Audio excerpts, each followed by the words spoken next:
This program features live coverage of an African safari and may include animal kills and carcasses. Viewer discretion is advised.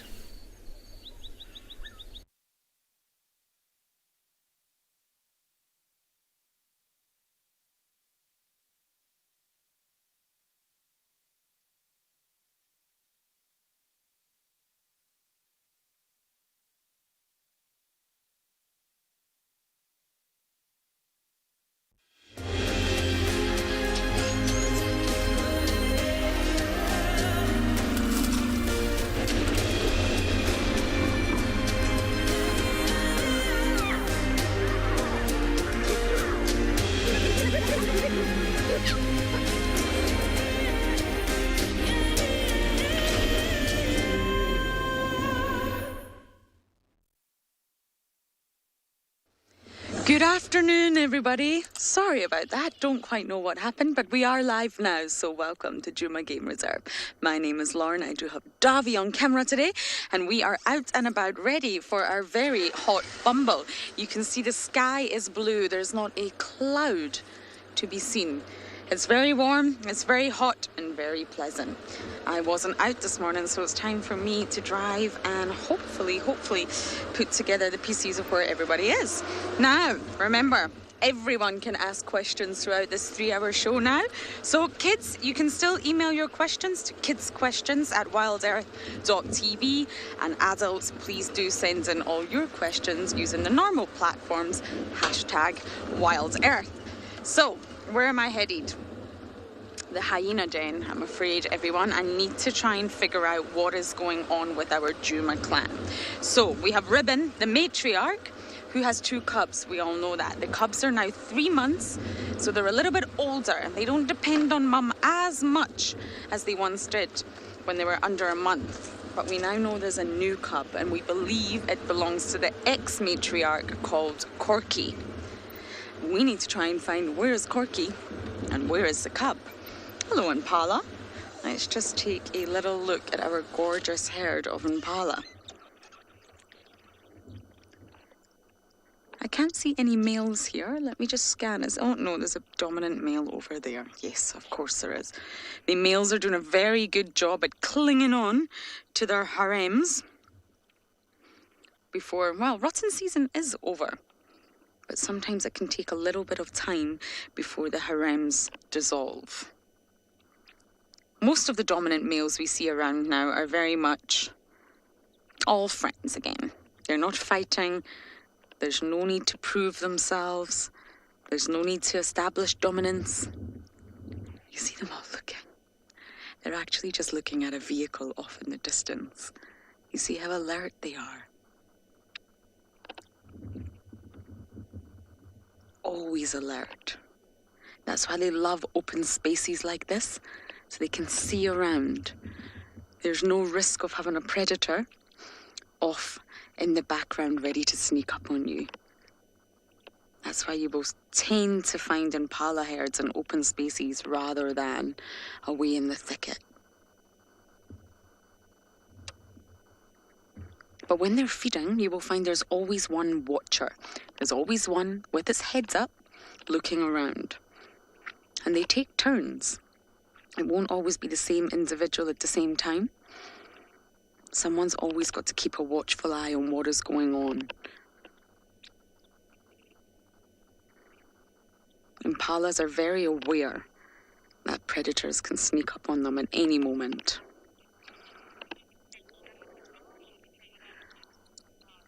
Okay, so I'm going to head to my hyena den. Let's see what I can find down there. But you guys are going to go across to Barney to say good afternoon.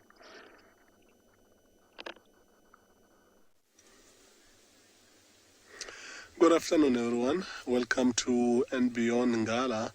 My name is Barney. I've got Owen behind me as our cameraman of the day. We've just started our afternoon coming across this beautiful Impala's Bachelor head.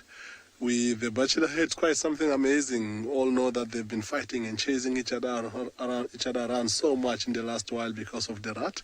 First group now to see only just a group of bachelors and already starting to be friendly with one another, starting to allow groom each other. As you can see, those boys over the corner, it is a proper bachelor head, all different sizes. Some of them still are looking a little bit skinny because they were not really feeding as much while we were busy chasing the females around or chasing each other around. It looks like they all forgotten and forgiven each other about what they've just done to one another. We all understand that, in particular because we know that the ladies were involved. And it looks like the good time of them starting to try and bulk up and graze as much as they can or browse and then drink so that they can get their weight back. If you look at that boy that was busy grooming on the side there, he's not looking quite bulky. You can see his ribs are sticking out a little bit. So it looks like he took this fighting thing and the ladies thing too seriously that he forgot to look after himself. But since we saw him grooming with just the other boy just now, it looks like he's just remembered what other priorities are except mating. So it looks like he is going to bulk up. They already came. They were nicely lying. Some of them were lying on the shady spot now. They know that there is a long night coming ahead where there would be predators getting active and trying to eat them. So they were preparing themselves for that. Some of them have started moving off the shade, and some looks like they're starting to graze around. And they are possibly not going to go too far because this looks quite nice and open, which means that this could be an area where they're going to feel a little bit more safe so that they can be able to see things coming.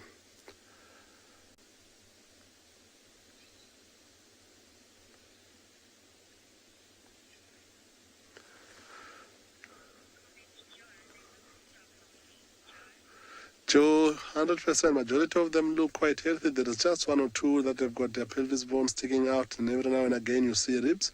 But it is because they were busy ratting and chasing each other around. Majority of them looks like they managed to keep fit and looked after themselves quite well.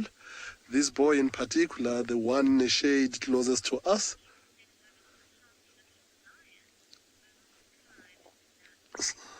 so they all look like they're chewing the cud. So while we carry on with our mission to try and see if we can join up. So if you look at, most of them are busy chewing the cud now. They're not moving around, but they're busy chewing.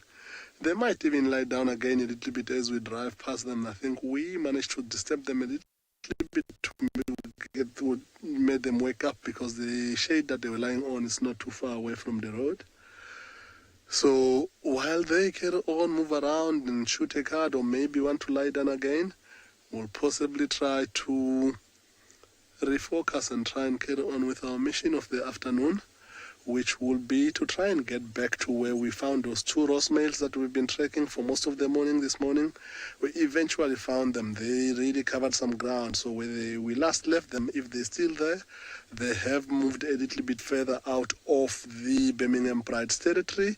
It looks like they're heading west to share the love with the other Birmingham breakaway. The distance they covered, it was quite warm when we left them this morning, so hopefully they'll be there. If not, we'll try and mission with them and see if we can find them. But like I said this morning, some of the sections in between roads and this property, they're just too big to be able to quickly go in and go out. So it's still going to take a while. It's not an area that we hope that is going to get dark while we're still driving there, because it was a mission finding the road after Vundubeshing so much this morning while we can see where we're going. So we will be leaving these Impalas, carry on with their day. Jenna, we're all looking forward to this. Let's keep our fingers crossed. Hopefully they're still on the same place. And without wasting any more time, we're going to start and head on that direction.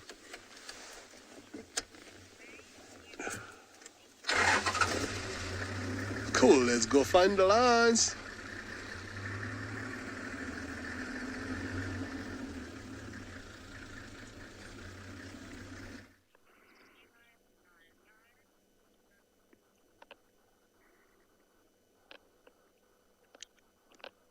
I found my friend. In the exact same termite mound, we have a plated lizard here, sunbathing, as reptiles do. And 2 days ago, I had this exact same lizard with dwarf mongoose. The mongoose do not appear to be here. They really don't utilize the same termite mounds every single day. They network around their own network. They'll move, they'll rotate in order to keep the termite mounds, their little homes, freshly scented. So I wonder if this little guy is missing his homies. But believe it or not, they have a mutualistic relationship. So, although it seems very unlikely that a plated lizard and a dwarf mongoose could assist each other, they actually do. And the lizards are basically the den keepers. So I would imagine this plated lizard lives in this specific termite mound all the time. And when the dwarf mongoose come, he acts as their keeper. And what he does is actually eat their feces. I know, it doesn't sound very pleasant, does it? But he eats their feces, and by doing this, he gets nutrients. He gets yummy, delicious, well, dinner of feces every night. And for the mongoose, this helps keep their den clean. So just like when we talk about the hyenas, you don't want urine or feces or parasites to build up in a den. That could be very, very, well, detrimental to any animal that lived inside. So this lizard cleans it up, basically. And every time the dwarf mongoose make their way back round to this termite mound, their den is clean. And they're no threat to one another. They do not hurt one another. They do not harm one another. And therefore, they live completely symbiotically. It's a very mutual relationship, because what does the lizard benefit from it? Well, the mongoose are great lookouts. The mongoose will look up for aerial threats. They'll look down for terrestrial threats. They'll look all around. And not only that, there's many of them in one business. In one termite mound, you'll find a whole family grouping of mongoose. And therefore, the lizard gets security. Okay, Darby would like me to roll forward, so we're going to try and get a little bit closer, but this is risky business, everyone. David, yes, I agree. This guy, I love reptiles, and he's so cool. And I just put a photo of him on my Instagram yesterday. Okay, I'm still rolling. How's this, Darby? But yes, David, completely cool. Very relaxed. The other day wasn't so relaxed, and unfortunately we didn't get to give you a good view of him. But today he's very relaxed. He's gorgeous. Smaller than monitor lizards. We see the monitor lizards around here quite a lot. They're not as big, but they are still very big lizards, plated lizards.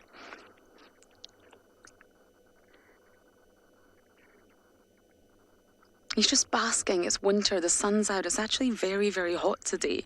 So he's just basking in order to get all that energy to go about his daily duties. Hunting, hiding from predators, cleaning a termite mound.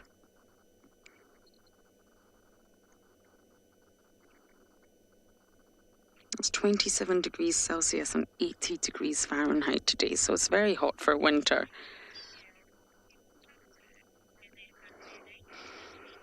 Sassy, you're asking about sunburn for, well, reptiles or lizards at least, and no, I really don't think so. Their skin and the cells that you can see, the scales, are very specialized.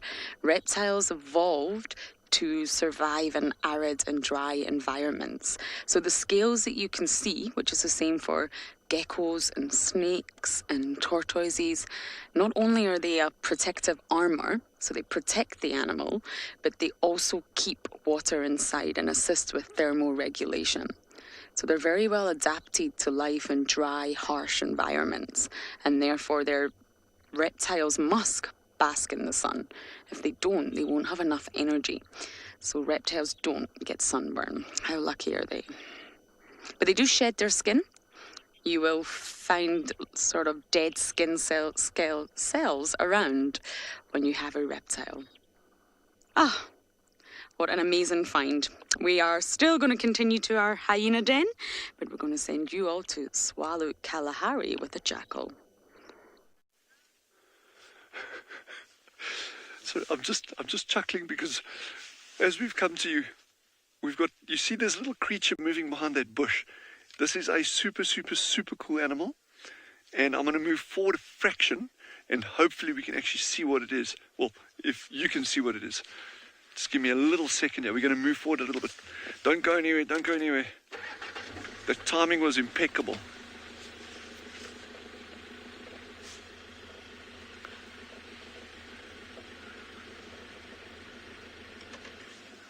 There you go, there you go, there you go. So Jeandre and I, after our drive this morning, we actually managed to follow up on a report of a cheetah kill, 2 male cheetah that had killed a gemsbuck, a sub-adult. We got the report that it was an adult gemsbuck, but it turns out it was actually a sub-adult gemsbuck. 2 big male cheetah. And so we just came and followed up on that where the carcass was now, and it has been absolutely flattened. And all that's here now is this lone jackal that's feeding on what remains of it. And he's nervous, but not too nervous. I think those cheetah probably moved quite far out. There's a warthole about 1 kilometer away.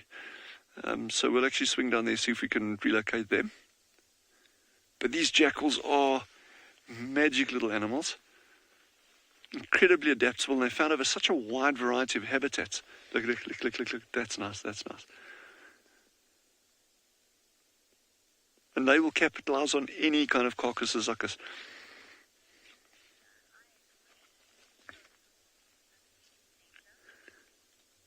Amazing Nature's just said she agrees, they are so cool.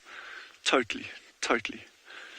And if you think that these animals are the ultimate survivors, I mean, the range of habitats that they inhabit, the kinds of challenges that they face, not just from in nature, where they're getting killed by, pups are getting killed by caracal, adults are getting killed by leopards, pythons will kill them sometimes, birds of prey, lions, all sorts of things, other jackals, disease, they're prone to canine distemper, rabies, things like that, and yet they just persist in the most remarkable ways. So I'd say obviously when they've got a whole range of other predators that they can mop up behind, they're doing very, very well. But they are brilliant hunters in their own right. But not just on big stuff. One of my most memorable sightings of jackal that I've ever had over many, many years of watching jackal was in Madikwe Game Reserve many, many years ago. And that was, I think there were still pterodactyls around in that time. There was a little nesting population of them. But I once witnessed a single jackal going between 2 outbreaks of termites. So these termites, this termite emergence, they were about probably 10, 15 yards apart. And this jackal was running. I filmed him for about 20 minutes. He would run to the one and lap them up as fast as he could while they're emerging. And then as their numbers diminished, he would turn around and run back to this other hole and lap them up. And then he continued doing this up and down between these two emergence sites, probably for 20, 25 minutes at least. And so they're not just scavengers, they're not just great hunters. They'll go for a huge range of prey items. And I think that's one of the things that is a hallmark of these super successful species, is their ability to be a generalist. Whereas specialists are, as long as things are going well in the environment, specialists can hang in there. But as things start shifting, and that could be climate change, it could be the presence or absence of something else in the environment that causes that to shift a little bit, that's when your specialists really start battling. But I think jackals are going to be around for a long time yet. And they've also got an interesting ability, and a number of species can do it. Lions can do it as well.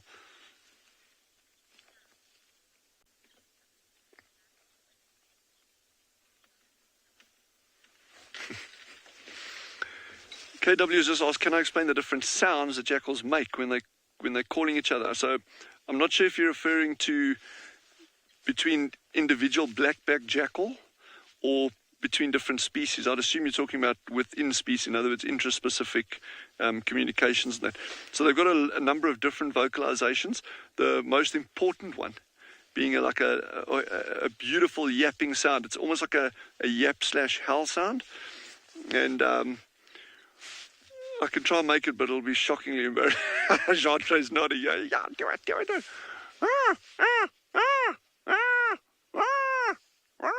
That is just, that is a very, very bad jackal impersonation. But listen, I need to work on my animal sounds. But yeah.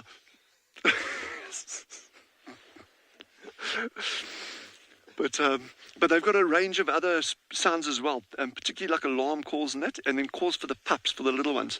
But I'm going to work on some of those and carry on watching this little gent on his kill.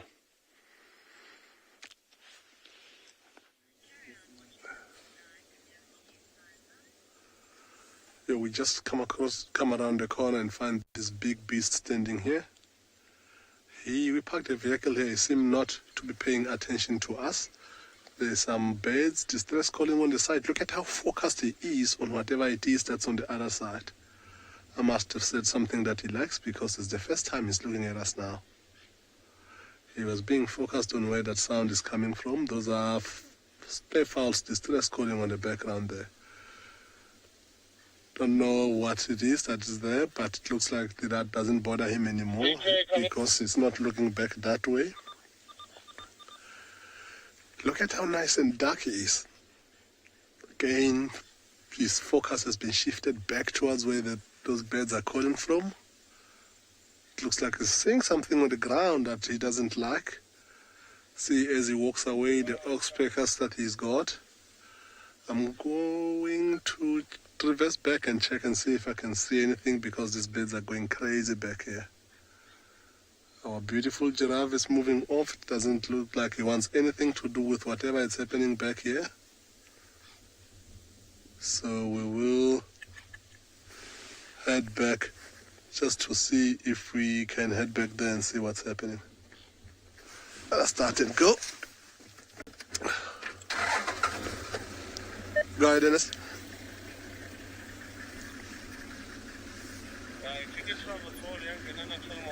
So as you can see, you're 100% right. For an old bull like that, he doesn't even have a scar on his face. He's had quite a perfect face without any gashes, so it really looks beautiful. It doesn't look like he has fought as much to be able to get any scars.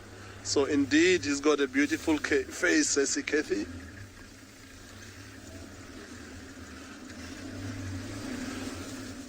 Let's see what we can find here. The birds are still making that noise.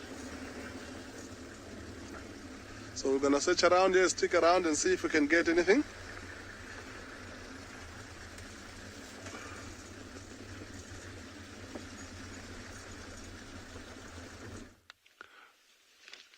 So we just shifted the angle of the vehicle a little bit to get you a bit of a better visual.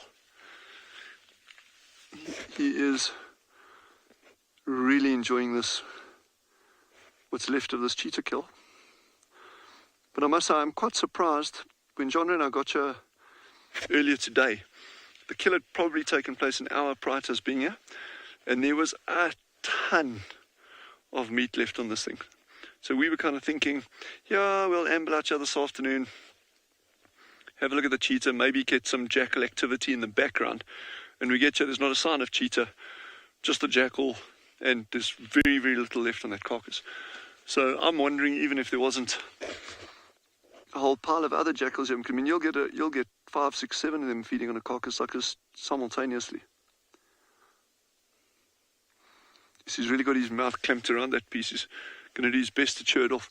So speaking of chewing things off, and I was going to mention it the other day when we were watching that amazing brown hyena sighting, was that brown hyenas will often actually take the legs off a carcass. They will actually gnaw and they will dismember a carcass, and they'll carry these big legs off, big chunks of that, and either take them back to a den site, or they'll sometimes just cache them relatively close by. A carcass like this, a brown hyena would just pick this entire thing up and move off with it. It wouldn't even bother, fiddling around and trying to take legs off a thing like this. It'll just take that entire thing away. So, but you can still see how alert the jackal is. Kimberly is asking if they're part of the fox family.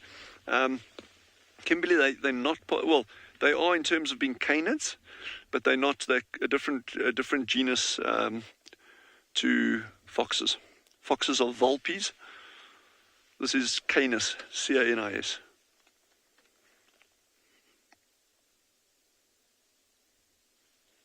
It always fascinates me, when a kill takes place, doesn't matter what makes a kill, how many other little things pick up on that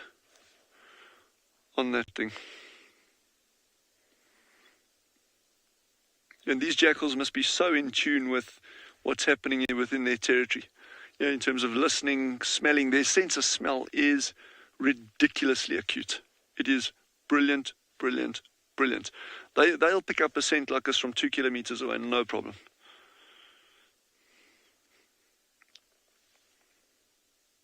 And actually, here's the stomach contents down next to the vehicle, but we can also have a look at that just now, unless Andre wants to pan over to it. There we go. There's all the stomach contents lying over there. Tasty, tasty.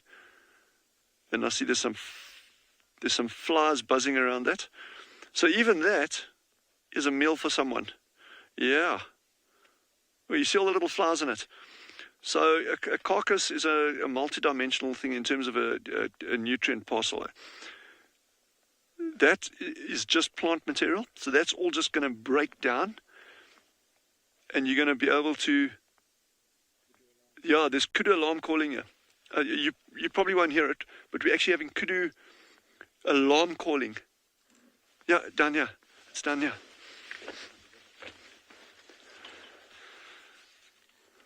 We can hear these Kudu alarm calling here. It's this loud bark. Oh, down here, down in the direction that Genre is looking there now, somewhere there. And when it calls, you can actually hear the echo along the mountains.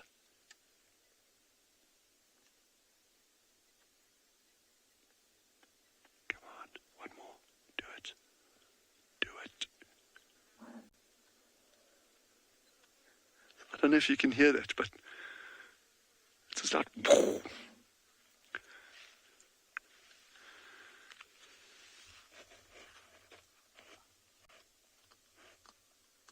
Do you want to go find those cheetah, everyone?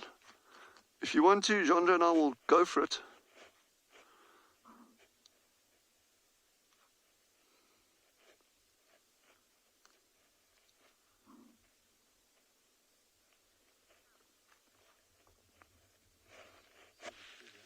How should we do it?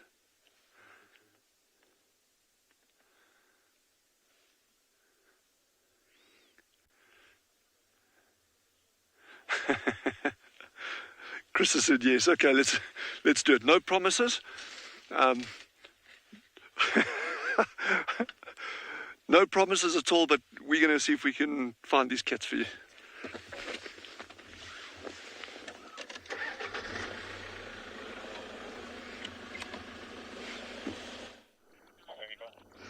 We are staring at this gorgeous marula, but we were watching 2 squirrels get a little bit frisky inside this hole, hoping that they would reappear again. But it seems they know they're on camera. And all of a sudden they're camera shy. So they're not going to reappear again. So we are going to move around and show you Treehouse Dam. Few updates. The 4 cheetah that I had, that I originally thought were impala, then I thought were hyena, then I thought were leopards, and then I realized they were cheetah. Yes, that's moment that went live for you all.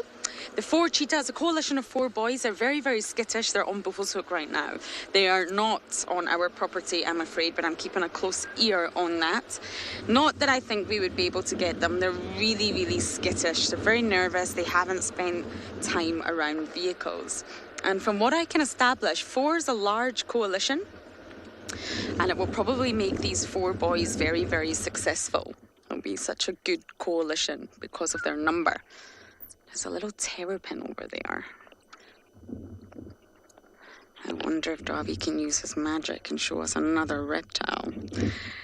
So yes, 4 is a good number for cheetah. They're probably related. I don't know that much about them, but the habituation process is going to be very, very difficult. And from what I can gather, it seems like they are moving to try and find suitable grounds, suitable territory. So we may... Oh, there's lots of territory. Oh, there's one on the... At the edge, Davy. Do you see that? It looks like a big rock. Ah, yes. It could be a rock, actually. Ah, there we go. No, that's a terrapin. You can see the carapace there. Now, I don't think this terrapin's having a very good day. Or maybe you are. Maybe you're thoroughly enjoying the sun and you're ready to pop into the water at a moment's notice as soon as you get too hot and need to cool down. That's exactly what terrapins do. In, out, controlling their own body temperature from the environment. Oh, I'd love to lie like that. On the edge of a dam, not a care in the world. We don't want to go any closer. Oh, there's another one there, Davy. They look like rocks. That's why I'm actually not seeing them. You see that? You can see that carapace is made up of scutes, not scales. Scales is not the correct term to use when you're referring to a terrapin, a sea turtle, tortoise. You say scutes.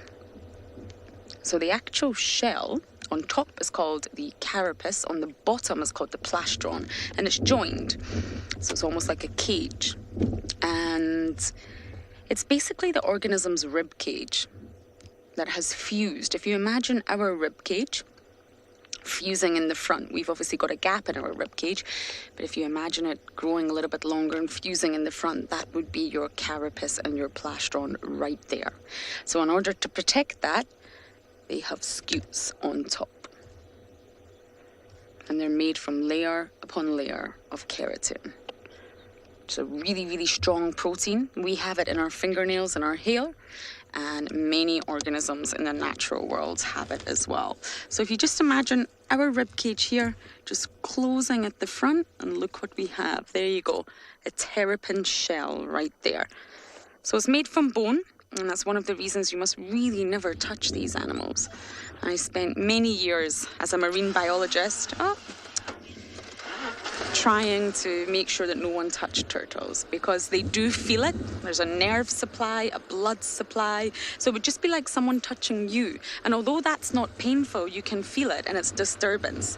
But a lot of people assume that because, are you able to get that one staring at us? There's terrapins everywhere. They're marsh terrapins. Nah, this one's having a much better day.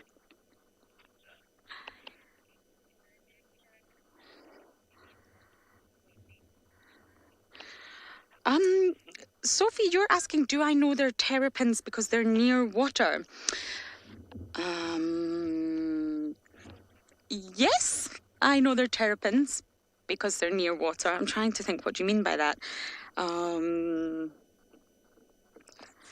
I'm not entirely sure what you mean by that, Sophie, but yes, they're marsh terrapins. They look slightly different from tortoises, and you only find sea turtles in the oceans. Definitely not a turtle.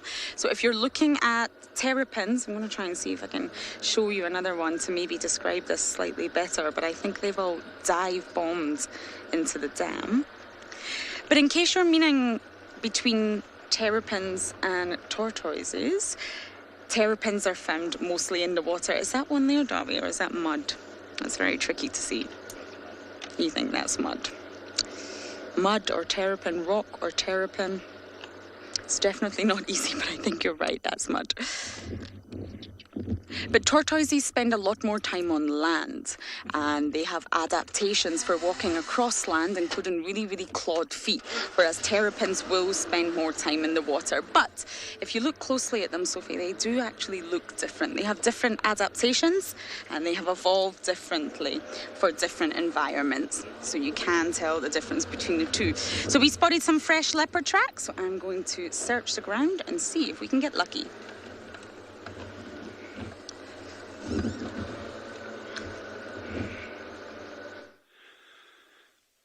Whew. Jandra and I, we've been running on these cheetah tracks to try catch up with him. We've got the kudu in the distance there. Hopefully,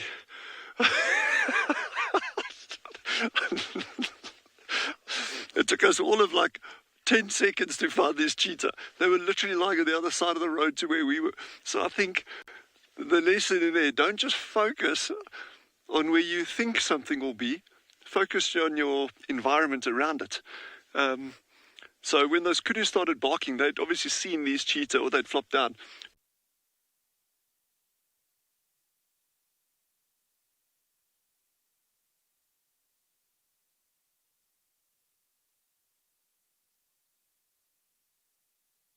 On where the kill site is and what's going on there. We didn't even bother checking on the other side. So the good lesson in that, whether you're driving or walking as a guide, try not to have this like tunnel vision of one specific thing. Look around you. We probably would have picked this cheetah up fairly easily had we actually been concentrating on that. So good lesson. There's a jackal popping past in the background. So this is actually one of the ones that had been on the kill earlier. And there's lots of tracks up and down. So he's just gone down to drink water and now he's heading back to the kill. And you can see he's giving this cheetah quite a wide berth, but he's also not concerned about them. He'll know exactly where they're lying, but he's not fazed about them. He knows their bellies are full. They're not going to go for him now at all. But yeah, I'm just glad we got these cats. But again, in terms of tracking, those of you interested in tracking is not just about having a visual thing in front of you saying, well, here's the footprint of a cheetah going from A to B. It's about aerial sign, marking of bushes. It's about scent. Just one example, there's a lot of species that you can tell very, very quickly from their scent what they are. But it's also about auditory sounds. Tracking is also about listening to various calls. Those kudu gave the game away like that. If we hadn't have seen this, we would have started circling that carcass area, trying to pick up a direction on tracks. The likelihood would have been that they would have headed down to the water. But that visual clue said, okay, those kudu onto something, and then just like the logic is there, probably would have been the cheetah. Yeah, they're the little jackals just cruising straight back to the kill. Yeah, thank goodness for the kudu. What we do without them. There he goes. He's not leaving that carcass.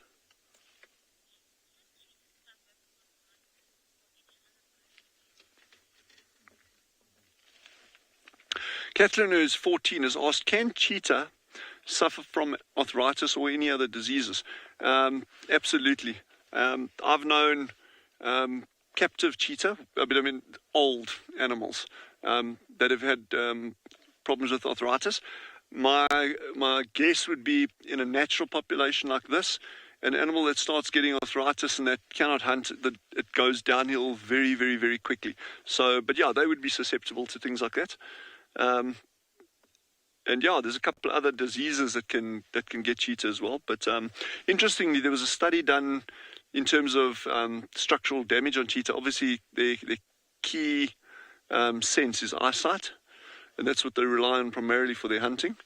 And there was a study done in the mid-90s in Namibia, in fact, where they were saying that so many cheetah in reserves and on farmland were suffering eye damage. So a group of vets that had been, involved in conservation that were being called out to, look at cheetah that had been caught on farmland, and that they're saying up to 70% of the animals that they were seeing, and the exact figures elude me. So it could be 7 out of 10, or it could have been, who knows what the total numbers were that they were looking at. But 70% of the cheetahs that they were seeing had some form or other of damage to the eyes, but notably from branches.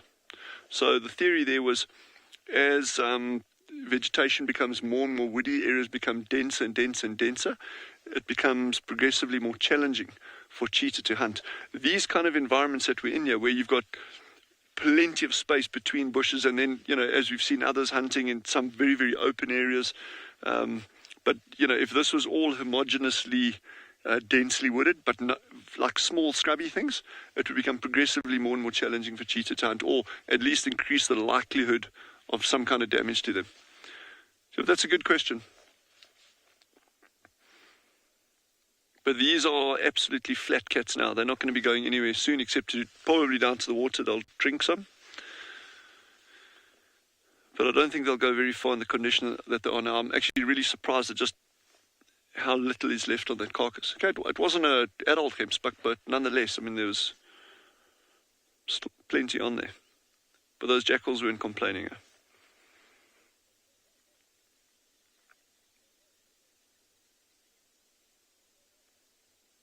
But that posture that you're seeing there is typical cheetah. Lying on the side, head up. Just looks like a good way to spend an afternoon, lying out in the African bush somewhere.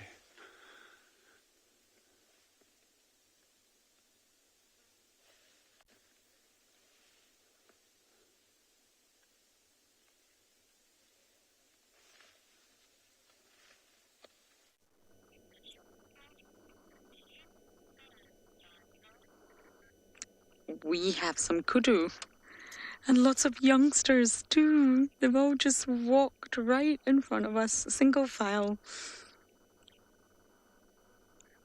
Big females, youngsters. Davi, you know they're actually all going to cross out behind. I'm going to reverse, or try to. My car's not behaving very well, and see if we can watch them all cross the road.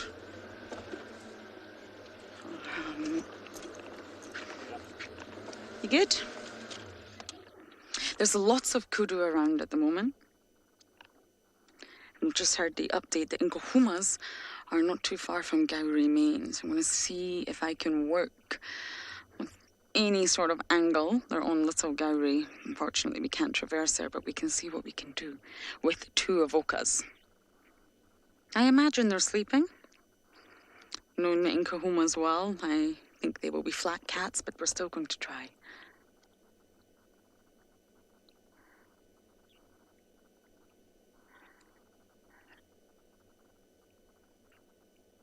Aren't they just gorgeous? I love kudu young when they're very, very small.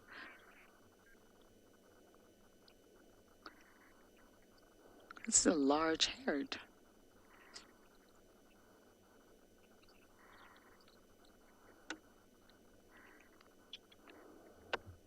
But I think they're all about to pass now, I'm afraid. There's just a little pan up ahead. These small pans are always worth checking,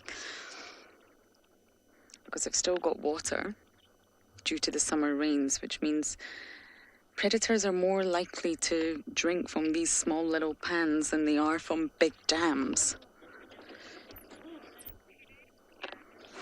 Erica, I think the best way to answer your question is to show you a photo. Ngala and Kudu. They can look really, really similar, but I think a photo will sort of explain it better. Okay, I have the Ngala and I have the Kudu. Okay. And there's my camera cleaning cloth. How wonderful. So here we have a male Ngala, and you can see they have this white bar across their face, but they have really, really shaggy coats. Maybe this is a nice image here, Davi. You can see the females and the males. And the male's coat is very long and hairy, almost looks incorrect because it's so hot out here. And you can see the females look very different. They just have the stripes going down their body, and they don't have these long shaggy coats, but they do have large ears. So I'm now going to turn the page and show you Kudu. Here we go. Perfect, that's a female kudu. So you can see she's still got large ears, a faint bar going across her face, and then she does have this hump. Now this hump is almost camel-like. Looks like you're looking like a camel, but you're not. You're looking at a female kudu. And the males, well, they are just magnificent. Here's a male here. I don't think you could possibly mistake a male Ngala for a male kudu. They are huge, and they have really, really large spirally horns. So once you sort of recognize them once, it's almost impossible to get them muddled up. So I hope those images helped. Sometimes I think when you're talking about different species, it helps to see photos, and then you can really see the difference. But the male Ngalas have this ridiculously long winter coat, even in summer. And this is to sort of say, it's just like a lion's mane. say, hey ladies, look at me, I've got this big coat, I'm far too hot, but I can handle it because I'm a man. Choose me, I've got the good genes. So that's a similar effect to a lion having a huge hairy mane in an environment like this. Now there's another hyena den here that I'm just going to check because I'm a bit baffled to what is going on with the Djuma clan. We checked the den and no one was home. I don't know how I managed to see this little cub with Corky. I wonder if she is denning elsewhere, but I think it's worth just checking some of the other hyena dens. You never know. Okay, so I'm going to scratch around here, but we are going to send you all the way across to Clive with his cute little lion cub.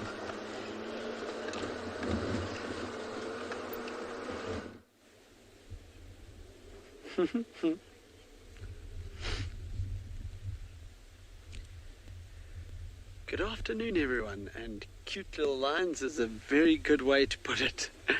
My name is Clive, and behind the camera today we have Marcel, as per usual.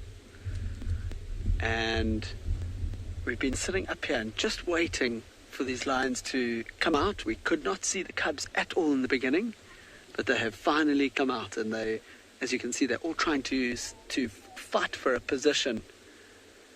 They're trying to fight for a position on the mother. They're trying to suckle and get some milk. It looks like there's 3 cubs squashed into that little pile there. One of them is getting a little clean from the mother. I'm going to keep quiet for a second and just listen to the cubs whining. Well, hopefully they do it again.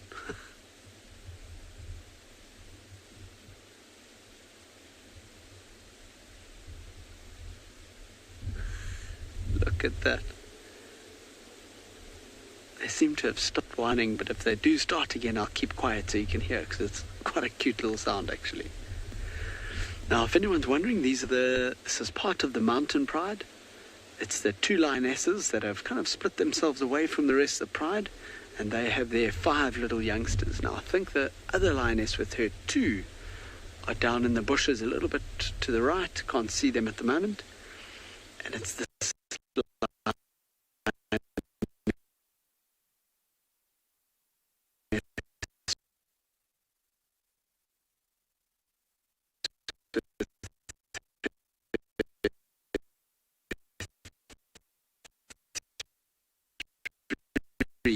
about 4 days ago, or even 3 days ago, when they were eating that wildebeest. And I think Jared was there with you, if I'm not mistaken. And they were busy eating a wildebeest that the adults had killed. They were there for a good few days. And so that, you know, especially with the small cubs with small little bellies, that's probably mostly worked through their system already. And now obviously they're drinking milk to make up for that. Although at this age they'll be doing both. Even if they are eating meat at the time, they'll stop every now and then and go and drink some milk from mom. It's obviously very good, nutritious milk that helps them to grow, so it's still quite important even at this age. But in another couple of months' time, they're going to be completely weaned off of milk, and they'll just go straight to eating meat only. Look at that one cub's little paw sticking up in the air. That is so cute.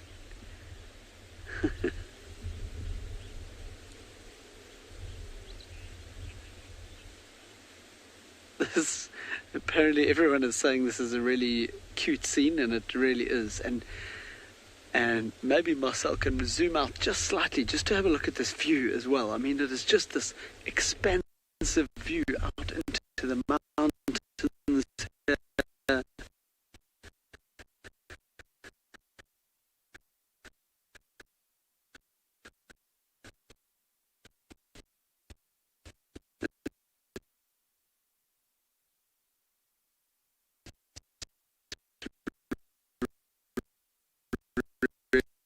Well, apparently our signal's breaking up a little bit up here, so we're going to send you back across to Dylan with his cheetah.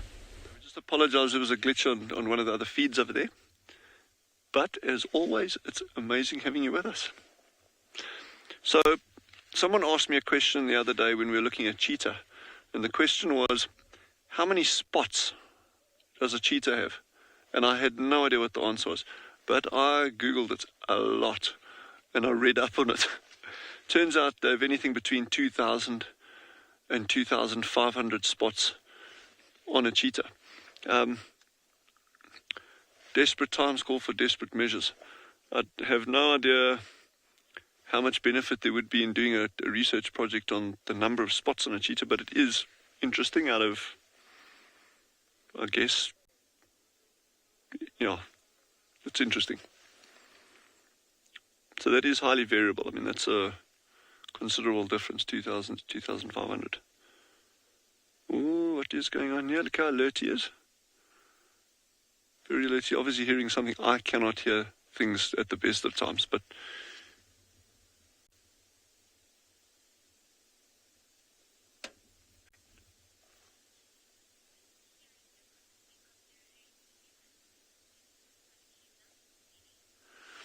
Didi has asked, what is if you compare the hearing of humans to big cats are way superior to humans.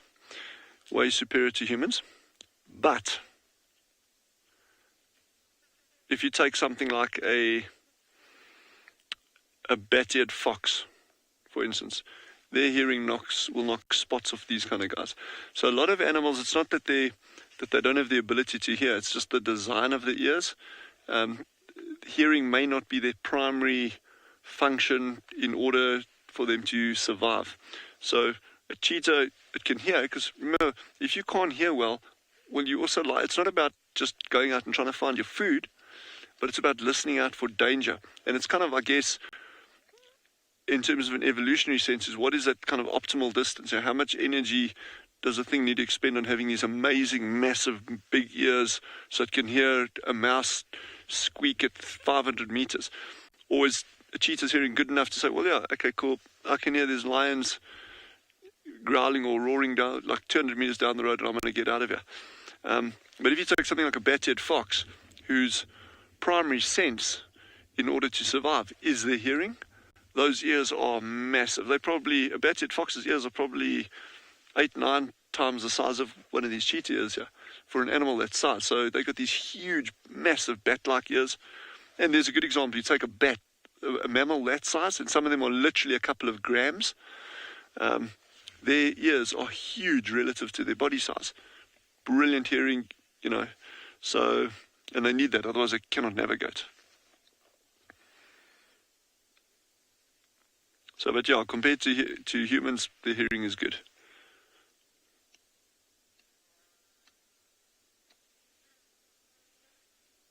And I guess you'd also be able to work that out, I guess, in like an auditory range and decibels that they can pick up and that kind of thing. And that obviously some things can pick up higher frequencies and others can pick up lower frequencies. But I can also look into that as well. It's quite interesting.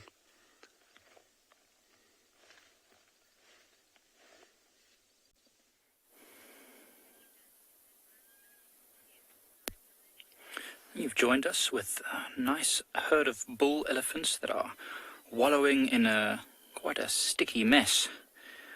They are enjoying themselves immensely on this very hot winter's afternoon with a lot of dust in the air.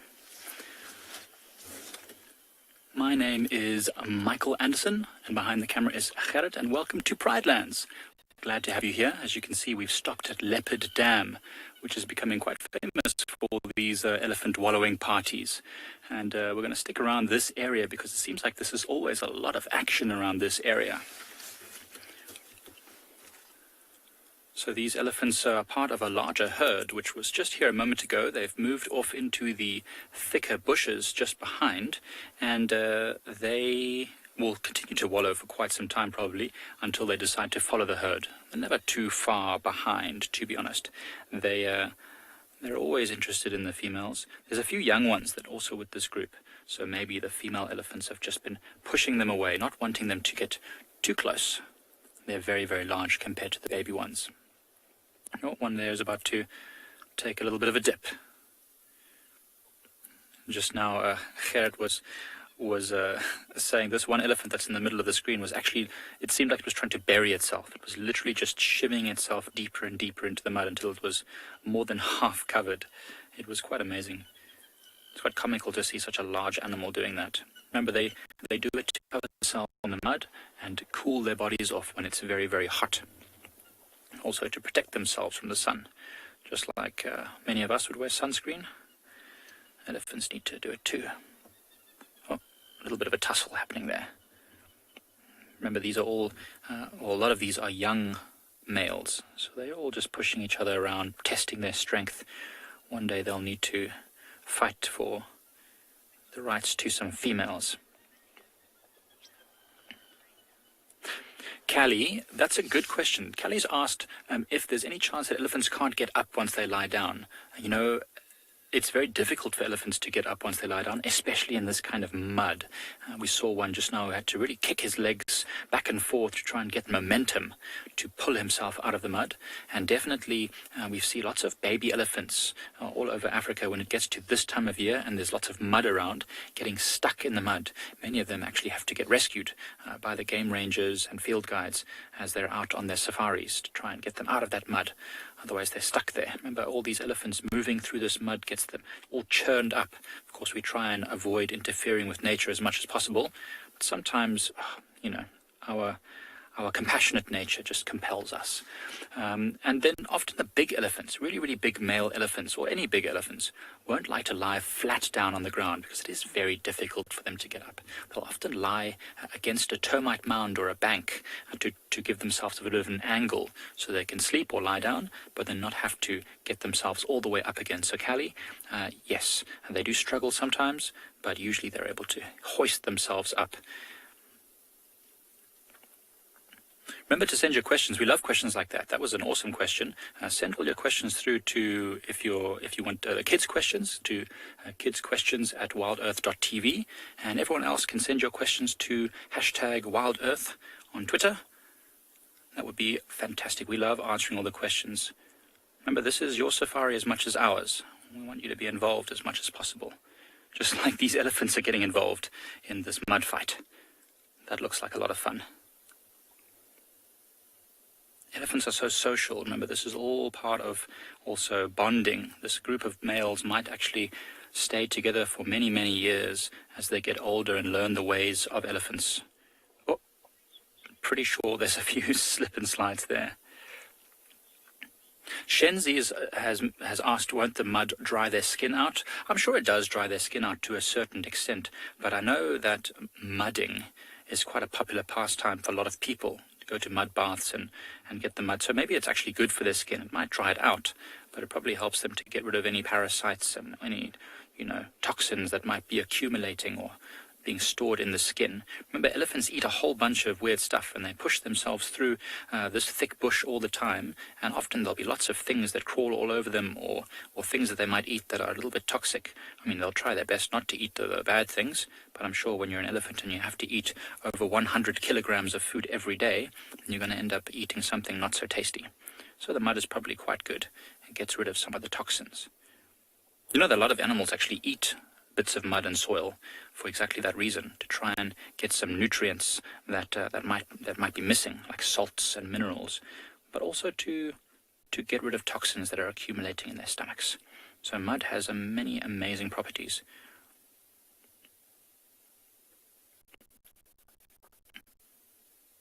Now they seem to have finished their task. So now what they'll probably do is go and walk out of this mud and towards some of these that are lining this waterhole and and rub them in order to try and scrape off some of the excess mud and get rid of those parasites. We've mentioned it a few times. Not many parasites can actually cling onto elephants, but there are special types of ticks. These little 8-legged creepy crawlies are big enough to through the tough skin of an elephant and suck on its blood. It's an important part. The ticks are important, but the elephants don't particularly want them on their skin. It's not uncomfortable, it's not painful, but it's definitely, they can feel them.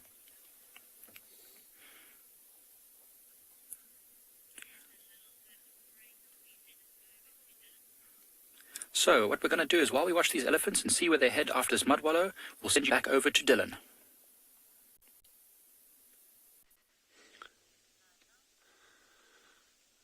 Just look at the size of that cheetah's gut over there. These two males have eaten themselves into an absolute torpor. But that's what predators do, eh? I mean, it's not that they're gluttonous or anything. It's massively high energy and danger, risk, trying to catch the things that they're catching. And imagine going out with two adult guys and trying to run after and chase assuming you could run as fast or corner it, a gemsbuck or an oryx, with these razor-sharp horns, lethally sharp hooves, and an animal that's prepared to defend itself to the death, literally. And then you've got to catch it, strangle it, suffocate it. There's a good reason why you eat so much meat and then just, as a herbivore, you don't quite have those kind of problems. Your prey's not exactly running away from you. But herbivores don't have it all their own way, and we can chat about that as well. There's a lot of very sneaky tricks that plants play to avoid being eaten. Chandra, are you able to get one of those claws or one of those paws close up? I don't know how much you can zoom in on one of the claws. It's got that front one in the light. Look at that. That's just a beautiful example. And you can actually see, in terms of cat's claws, look at that claw actually sticking out there. You can see it very, very, very clearly. Okay, so you see that large pad at the back with those three sharp ridges. That's what is very, very, very clearly defined. Those are sharp ridges, clearly defined in cheetah tracks, with those three bumps at the back. Your other cats, cheetah, lion, no, this is a cheetah. Even they looked up. It's like, what, did you think I was something else? No, but other cats like lion, leopard, caracal, African wildcat, small spotted cat, those pads at the back, that large pad at the back, has got much softer indentations on it. So you see the three lobes at the back, but it's not as clearly defined as in a cheetah. And then you can see the claw on the very front there, which actually look, yes, Chandra, you got this, eh? Look how that claw's actually sticking out. And I've mentioned it before at some point in the past there, that very often we talk about cats as having, their claws are retractile, they can put them in. But it would be more technically correct to say they're actually protractile, because that would imply, if you say it's retractile, you imply that they can pull their claws in. It's a conscious decision. I'm going to pull my claws in now and put them out when I need them. Well, cats don't do that. When they're relaxed, they're not hunting or they're not trying to rip your arm to shreds or hang on to the back of a buffalo, the claws are sheathed. So they're inside the sheaths, protected, they stay nice and sharp, and they don't snag on anything. When they need them, then the claws come out. And many of us know that from house cats and these big predators. But cheetah, those claws actually stay out the whole time. Now, I don't know if we're actually going to be able to see it, but on that, no, you can't see it.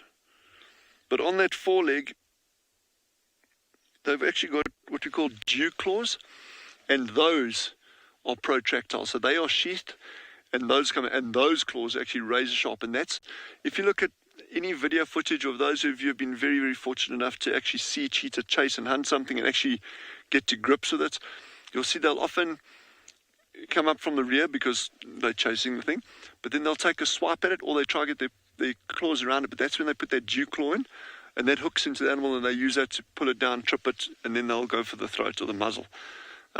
So they've got a nice combo of protractile claws, as well as claws that stay out the whole time. But it's just really nice seeing that the bottom of that pad up close. That was a goodie.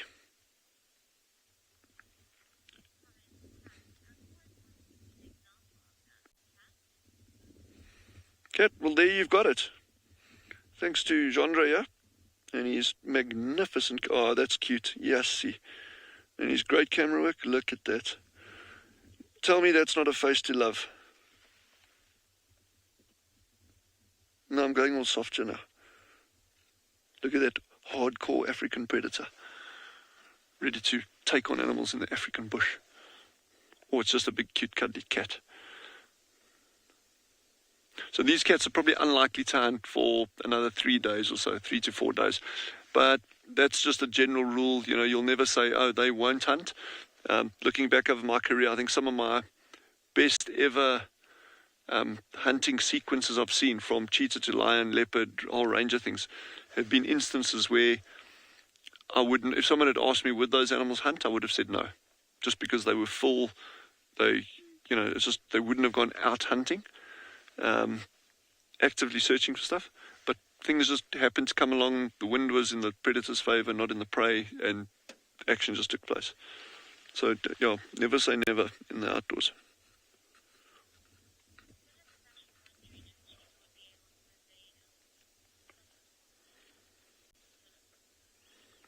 Philip was wondering now, would these cheetah be able to avoid other predators while having such a full belly? Absolutely, yeah. They can. These cheetah will still build up a lot of speed. The problem is, you know, when they're fast asleep like this, you could hypothetically get something like a leopard or a lion or a spotted hyena actually detecting it. The wind is now blowing from us across these animals like this, so you could get something coming in from the northern side over here, moving in without these cheetah even being aware of it. The likelihood of that happening is very, very small. But were the cheetah to realize just there's something approaching, they would get up and they would run. But the key difference there, if you take something like lions compared to cheetah, we typically think of lions as having this explosive burst of speed. They try to get as over a short distance. I'm talking like 50, 60, 70 meters at the most. You know, they try to get as close as they can to their prey, and then they go for it. But there are records of lions chasing prey for hundreds and hundreds and hundreds of meters. Again, I'm going to throw out a figure and I can double check it. I'll stand to correction here. But there's cases of them going for well over a kilometer chasing a prey item. So that's obviously like something that they just behind. It's like right there, the visual stimulus is there, and they keep going. So the point I'm trying to highlight here, leading back on that question that Philip just asked, would cheetahs get away? Cheetah have got a different strategy. Cheetah are incredibly fast, over 200, 300, 400 meters. And it's very rare that they'll ever chase something further than that. A lion, if it's trotting, has got a massive amount of stamina. Lions can be nasty cats sometimes, and they will trot. If a lion had encountered these two cheetah and wanted to take it out, these cheetah would run, and they would run, and they'd stop, and they'd run, and a lion would just keep on trotting, and there's a very good chance a lion would catch up with cats like this. So they're normally quite alert. You'll see even when I say they're sleeping, they'll be sleeping fitfully, so that they're dozing on and off, and it's normally one of them that'll be head up, alert, trying to actually give themselves forewarning of any impending danger. There's a kudu walking past in the distance here now. There was a kudu walking past in the distance now. So someone out there must have an effigy of this game drive vehicle, because every time we point at something, it disappears. It'll come out here somewhere, sticking pins into our game drive vehicle. We will find you. WildEarth relies on support from viewers like you to carry on broadcasting our daily live shows. A small donation goes a long way in helping us on our mission to connect the world with nature. Please visit our support page to see how you can help and become part of the WildEarth family.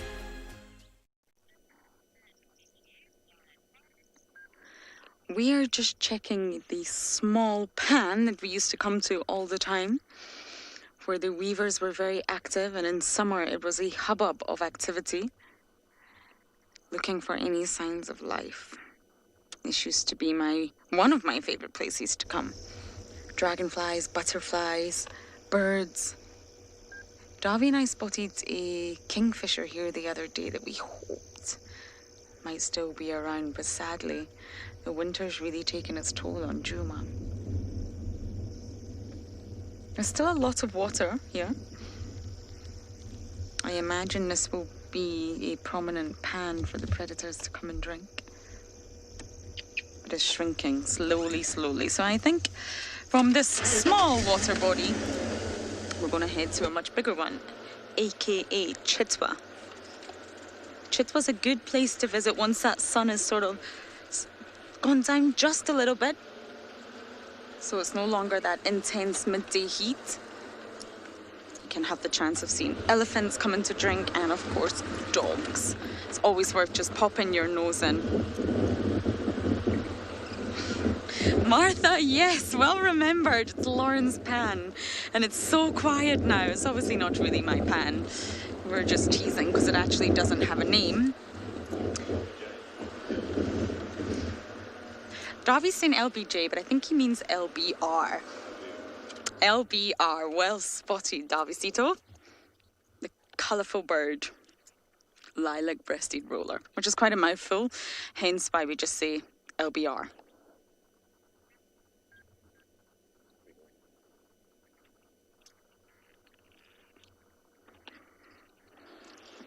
Not complying with the camera today, but yes, Lauren's pan has changed dramatically. It's very, very quiet now, and of course that's the normal cycle: summer, winter, summer, winter. I have to say I'm slightly missing summer, but as we bumble on into Chitwa, we are going to send you across to Mike with an elephant.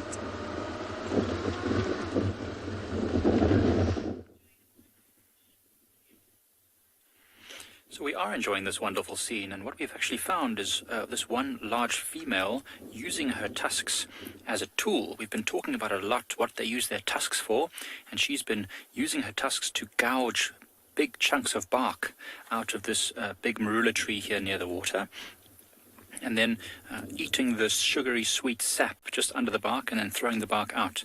And then you see a younger elephant who doesn't have very big strong tusks taking advantage of this loosened bark now. With its much smaller but still very dexterous trunk. And we'll see again in a moment if this female finishes with her chunk of bark that she's currently got. She's chewing on it like gum. When she's finished chewing on it, she's got what she wants. She might use her very sharp right tusk again to gouge another chunk of that bark out.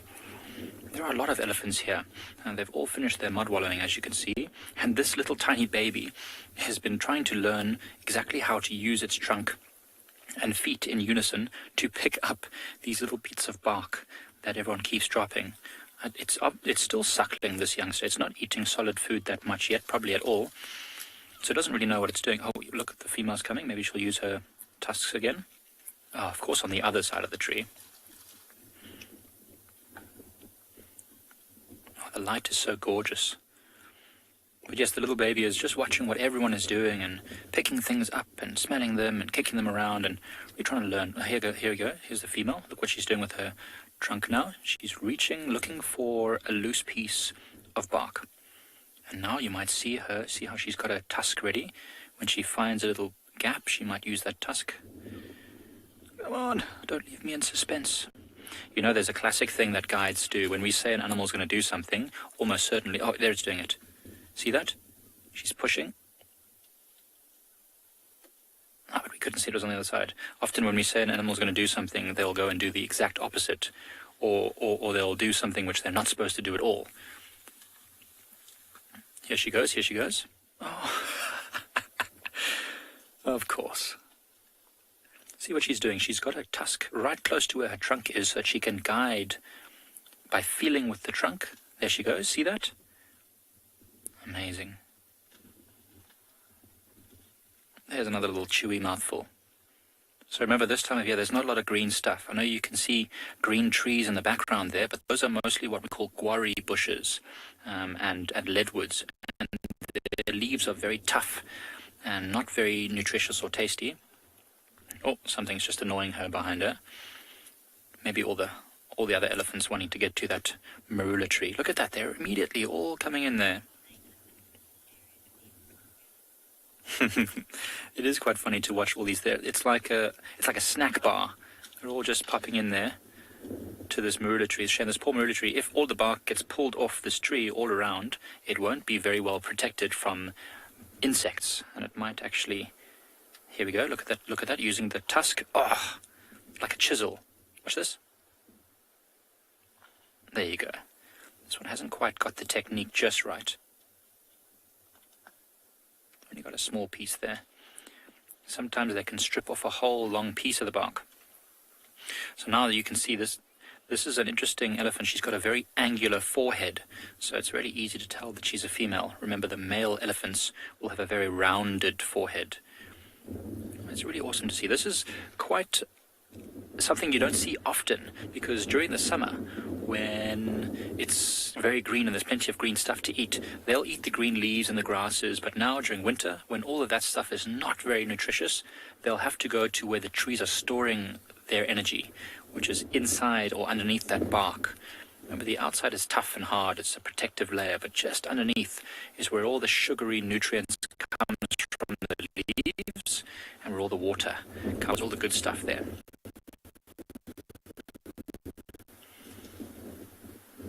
See that one there's got a whole big chunk of bark, and she's busy trying to peel. I'm not 100% certain that is a female, it might be. Peeling bits of the bark off.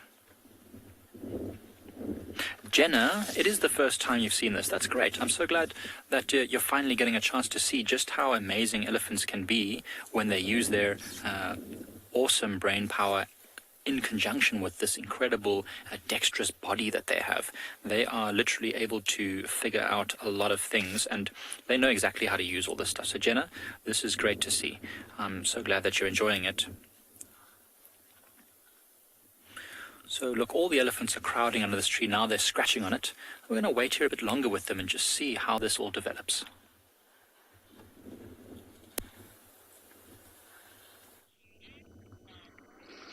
Well, if anybody wondered where the party was at, it's at Cheetah. We have maybe 10 giraffes. We have a token zebra. Oh, no, we have a herd of zebra. Sorry, I've just noticed more stripy bums. We have a lot of Impala. And there's something standing on the damn wall. I haven't quite figured out what it is yet. Hold on. Ah, Kudu. We have some monkeys watching us in the trees. So everybody is at Cheetah Dam. And there's a young giraffe. I think you're about to see it. Look at that youngster. Fluffy ossicones.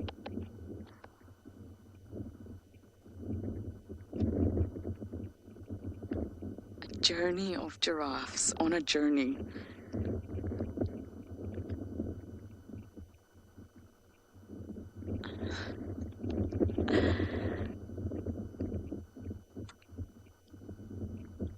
Oh, this is wonderful. John, that's my question. Where's the party? Or actually, my question is, where's the predators? They will know. Giraffes act as the lighthouse, or the lighthouses of the bush. They see all, they know all. Many other herbivores actually respond to giraffes. If they head down to the water, we might actually reposition. Seeing a giraffe drinking is one of the most wonderful things to witness. They really have to defy gravity and get their big neck down without keeling over. I feel like we should reposition Dobby. Shall we go down a little bit? Yeah. Oh, gorgeous. Now, the Nkuhumas are said to be not too far away from here, everyone.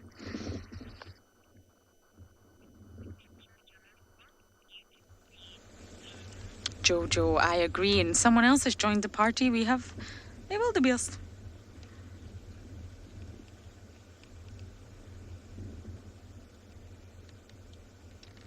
Everybody's here. But I feel we should show you the token vervet monkey that's watching us. Just right up behind someone is watching us. Oh, there's more. I see you.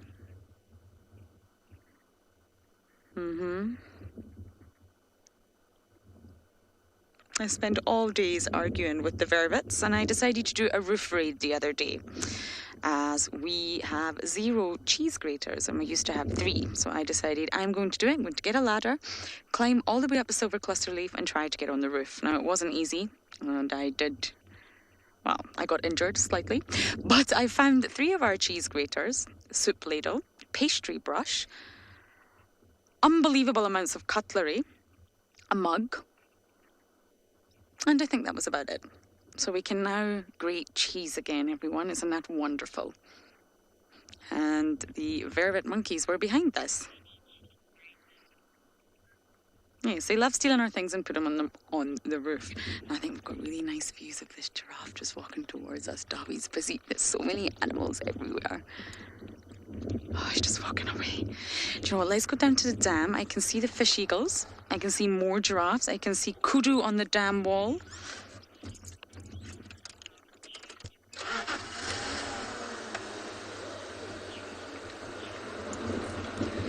Cheetah. Every animal, or herbivores, let's say, you won't find a lion or a leopard eaten from a tree unless the carcass is there. But all herbivores will have different food types. So you have some herbivores that are grazers. And what that means... Oh, there's a youngster in the calf. Sorry, I can't actually decide where to position. Let me see how this works. Move forward. Okay. How was that? More? Alrighty. There we have it. So busy. So yes, the grazers will have a specially adapted neck, specially adapted mouth parts, and the rhinos are a great example of this because there's quite a stark difference between the white rhino and the black rhino, because white rhinos are grazers. So their neck structure, the head shape, and the shape of the lips is completely different to that of a black rhino because they're browsers. So browsers will glean the leaves off trees.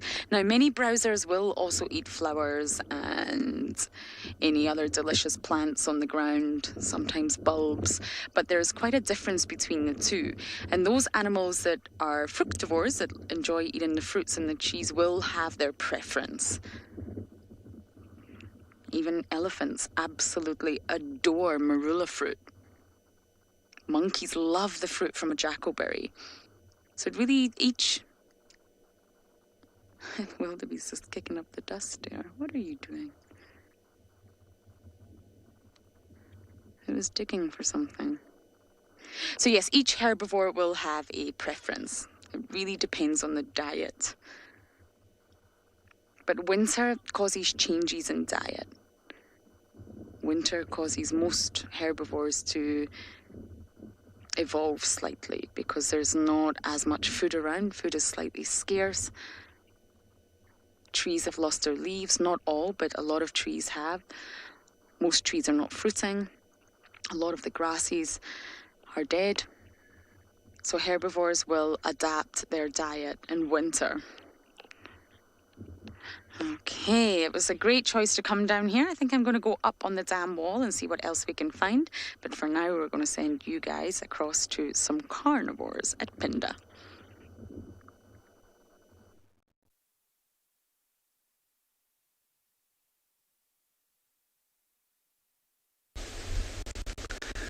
Well, welcome back again. And as you can see now, all the lions have come out and are all playing up on top of these rocks here. Constant biting and fighting and...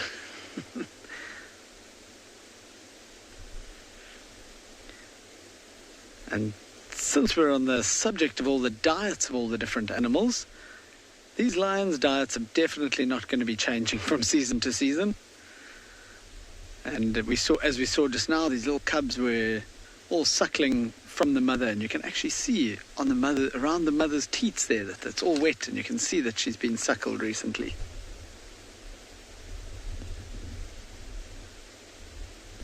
Look at them, they've all just paired off and they just fighting with each other. It's really amazing. Excuse me. I was talking to someone the other day, a filmer, and he was saying that these 5 cubs are the most playful cubs he's ever seen in his life. I mean, it's just constant. I don't know when they actually rest. There's just constant playing.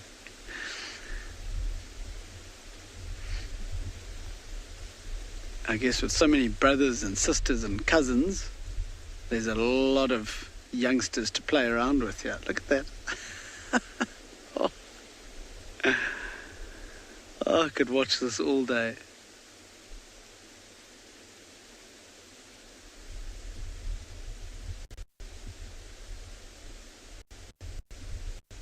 And I love how the two lionesses in the background are just passed out, flat down, fast asleep.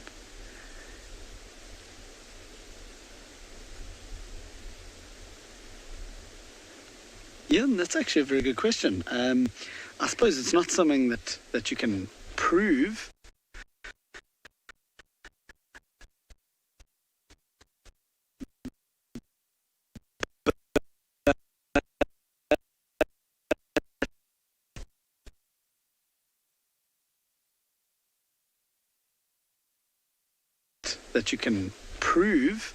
But a bit more nervous, I suppose.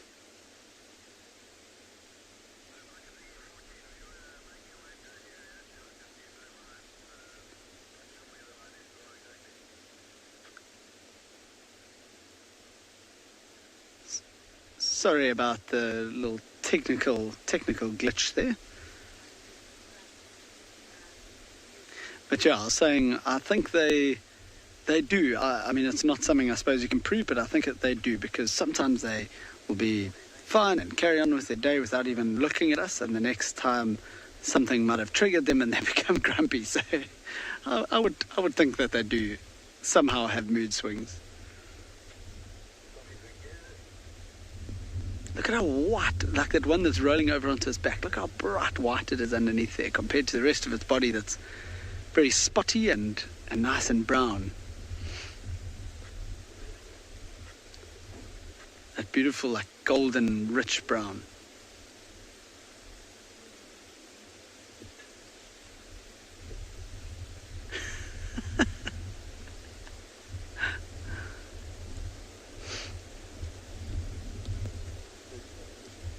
I'm definitely not going anywhere. I'm going to sit here a little bit longer and enjoy this beautiful little scene here, and we'll let you carry on.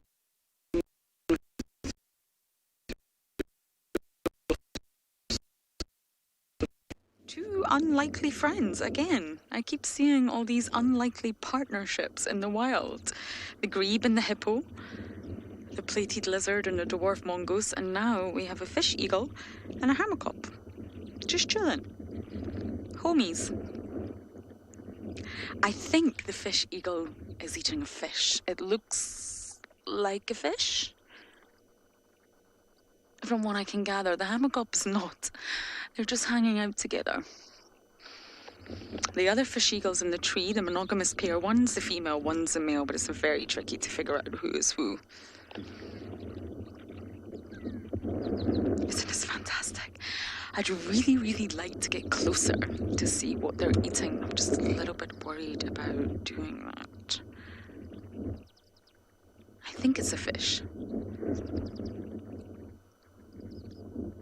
Isn't that incredible?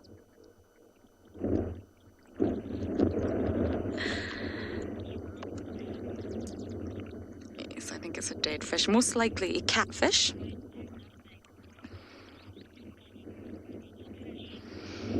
Yes, that is true. This is going to do wonders. Many people ask, do fish eagles actually eat fish? And yes, they do. They use their talons, the raptors, they use their talons to grab, to seize, and then they eat and tear with that sharp beak. I'm not really sure what the hammerkop is up to, though. Just got something. The hammerkop.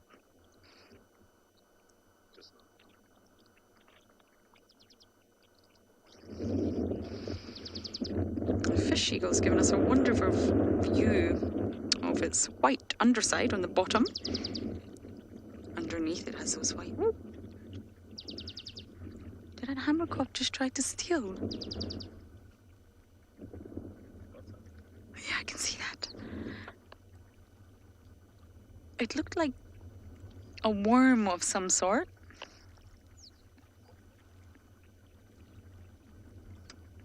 He's not hanging out with his homie now. Now that he's got some food, he's off not entirely sure if it was a part of the fish, maybe the intestines, or if it's just a worm.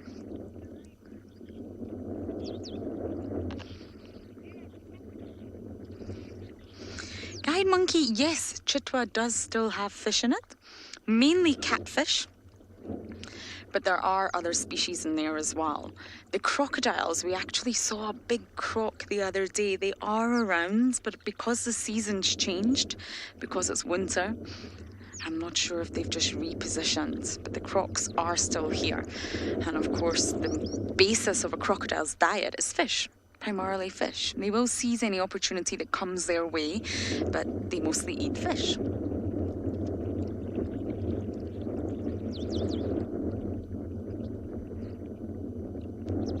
Now the hammerkop was very brave there, I must say.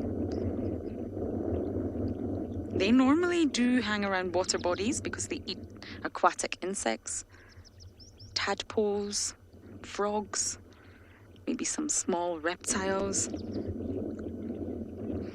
And they can catch very, very small fish, but the size of this fish would be far too large for a hammerkop to catch. So I think it's just stealing. Kleptoparasitism right here. And the fish eagle doesn't seem too bothered.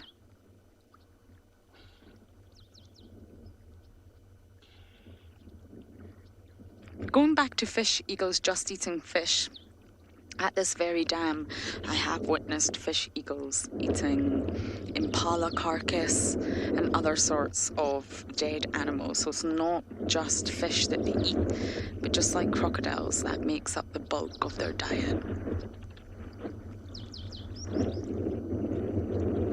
I could spend all afternoon here. I'm going to have a look for some crocs for you as well, because it's been a while since we've had a really good view of those large reptiles. So I'm not going to go anywhere. I'm going to sit here and enjoy Chitwa Dam for a little bit longer.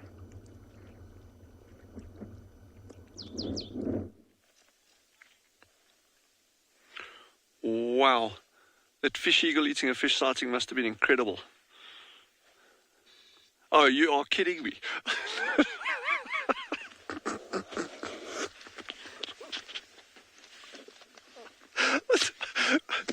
We were just when we stopped here, there was about 7 squirrels sitting here, and then like one at a time, they just like ching ching ching ching ching disappeared.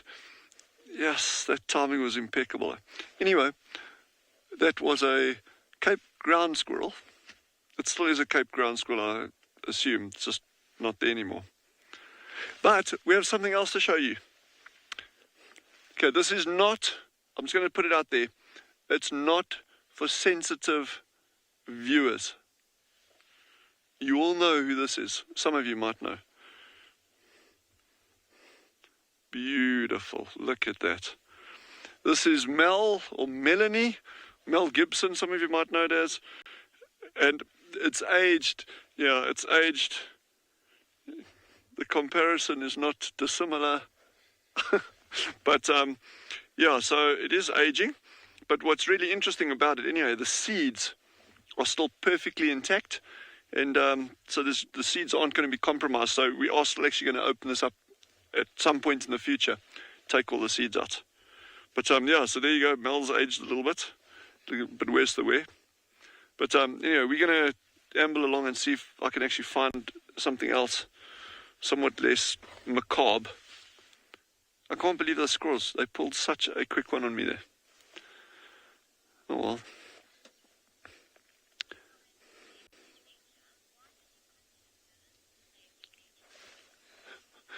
Amazing nature. Sorry, what was the question? Why did you punch him? Oh, why did I punch him? No, I didn't punch him. Just, you know, it's the sun out here is quite intense. You know, it takes its toll on you. And Mel never wears sun cream, unfortunately, and which is actually a good thing because sunscreen is bad for coral reefs. Not that she's going diving, but not all sunscreen. There's certain compounds in sunscreen that's bad for coral reefs. That's a whole different discussion. But Mel doesn't wear sunscreen, so no punching involved. Just, yeah. All right. Let's amble on and see if I can find something else to show you. There's so many things I can show you. Wowzers.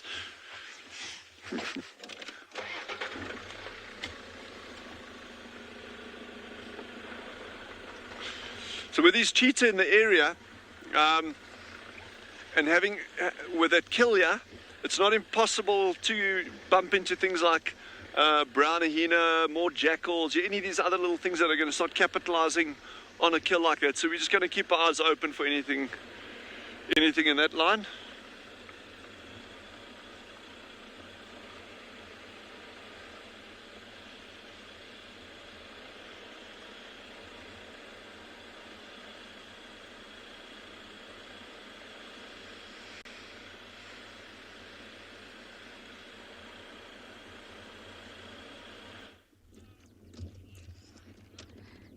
Eagle just flew up to be with his mate.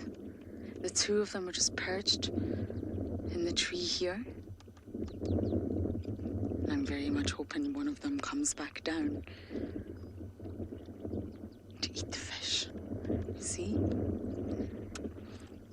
Now, the monogamous pair stay together throughout the entire year. And monogamy is a very interesting concept when it comes to animals. And normally when a species of bird is monogamous, you'll find that it's not as brightly coloured. It's normally the sort of duller coloration of the two, and they don't need to advertise. They don't need to be like the weavers to compete and to advertise, hey ladies, look at me, and try and get as many females as they can. They don't need to do that. They invest their energy otherwise in being monogamous and staying with their partner. They don't have to search. They've got a female right on hand. Normally, monogamous birds are a little bit more invested in parental care. Now, I spotted a crocodile for you all. Now I have to try and relocate that crocodile. Got a Bachelor circling overhead as well. I wonder if the Bachelor knows there's a fish here.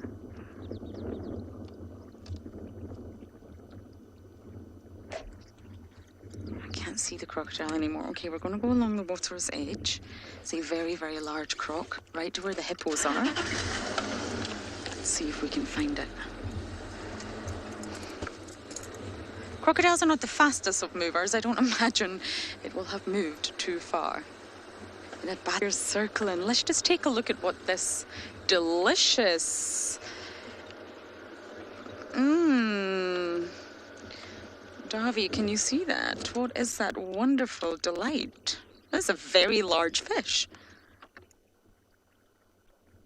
I am a marine biologist, but sadly I cannot identify what species of fish this is. But you can see the fin, you can see the scales, you can see the skin. It's definitely a fish. I'm going to go with catfish.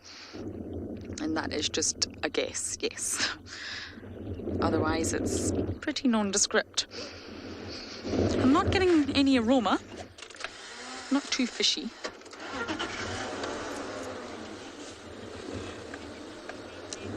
Okay, I'm going to try and find this very large crocodile for you all. And as I do that, we're going to send you back across to some very hungry little lion cubs.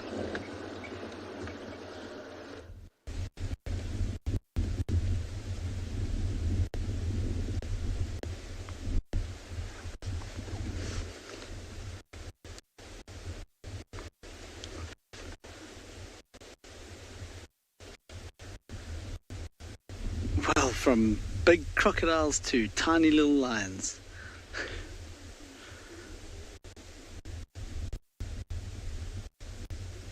And there's cubs up. So it's quite tough with all these cubs being relatively the same age. It's very, very hard to tell which ones will be, which mother will be the mother of each cubs. Because even the three that are now suckling from that other female could even belong to the female on the left.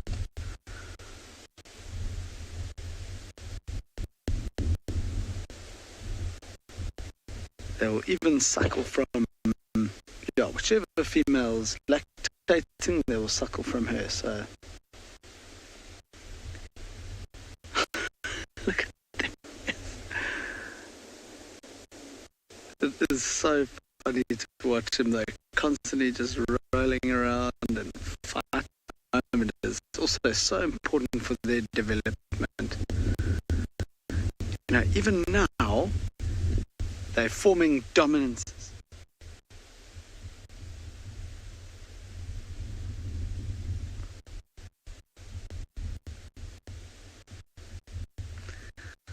Sorry about that. Apparently the sound is not so good. So what we're going to do is I'm going to keep quiet and you can enjoy this view.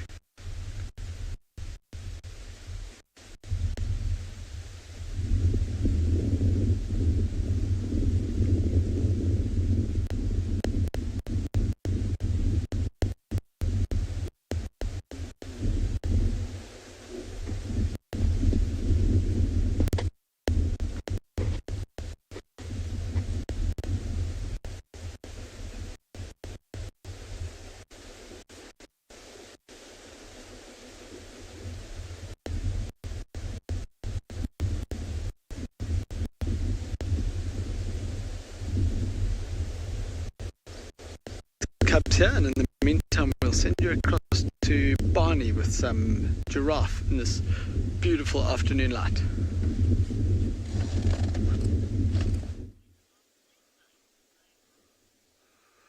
Look how beautiful is that light shining through to the back of that female giraffe over there.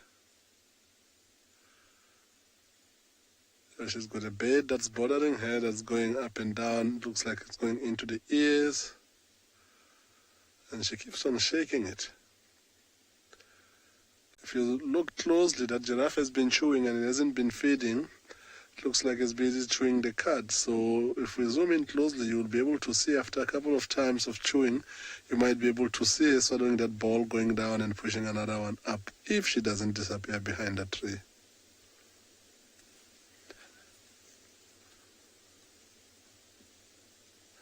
She has decided that that's not good, we're not good enough for her, and she went on hiding. Look at how long the eyelashes of this particular giraffe that's staring at us right now.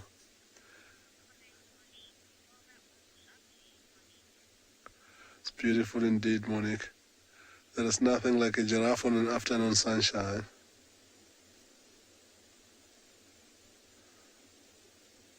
It's very, very quiet out here today.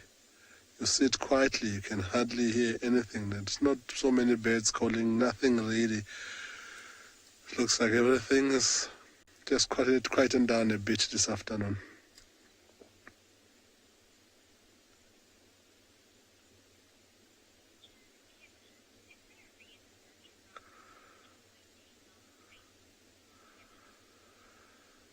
Ooh, Kevin? I would think so, but it's something that I'm not sure about. So what I'll do, I will try and look this up for you and get back to you on my next drive, Kevin. And I do see what you're talking about. The only practical explanation really that I can give, because giraffes often feed on these acacia trees, they try and stick their mouth and nostril and their long tongue to get the leaves further away from their face, compared to if they had short faces, they will get the thorns all over their face or even poking their eyes before they get to reach where they're feeding. That is at least what I think, but I will try and find out if there is more logical explanation more than that.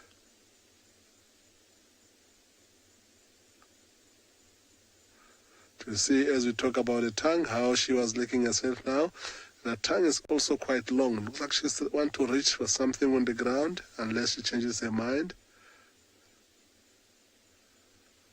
Looks like she's looking at the other giraffe that first disappeared away from us and concentrating on it just behind the bush there.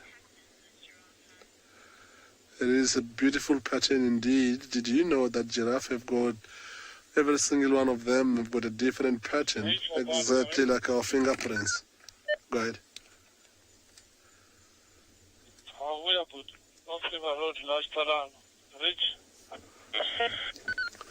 So what we're gonna do while this giraffe carries on feeding, with the speakers that are calling behind them, we're going to send you to Lauren to go enjoy another giraffe. Boy, intelo kuntwandi miyela kwenda kuhlamulile kamwendo avanda rile moyeni.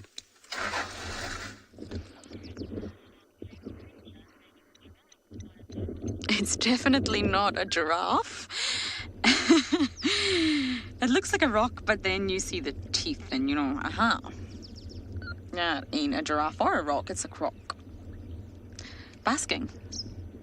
I was just telling Davi the life of a croc. Well, I think it's quite a good one.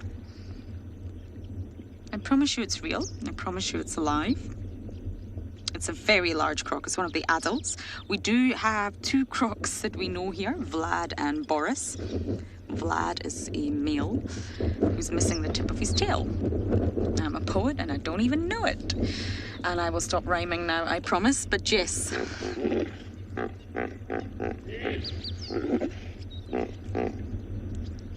We're going to get to you, Hippo. We're going to get to you. We're going to look for the little youngsters in just a moment.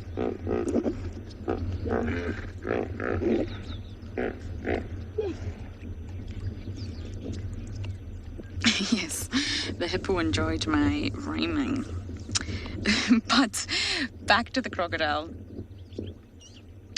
I don't know, I can't see this one's tail, I'm afraid. It could be Boris, who, believe it or not, is a female. It's very difficult to tell the difference to tell the difference between male and female crocs. It's not easy. And this could be a different adult entirely. Look at that toothy grin. The very, very sort of V-shaped snout, which means it tapers off to a point. Alligators don't taper off to a point. It's not sharp. They have a very rounded snout. It's the best way to tell the difference between alligators and crocodiles. But telling the difference between male and female is not easy because their sex organs are internal.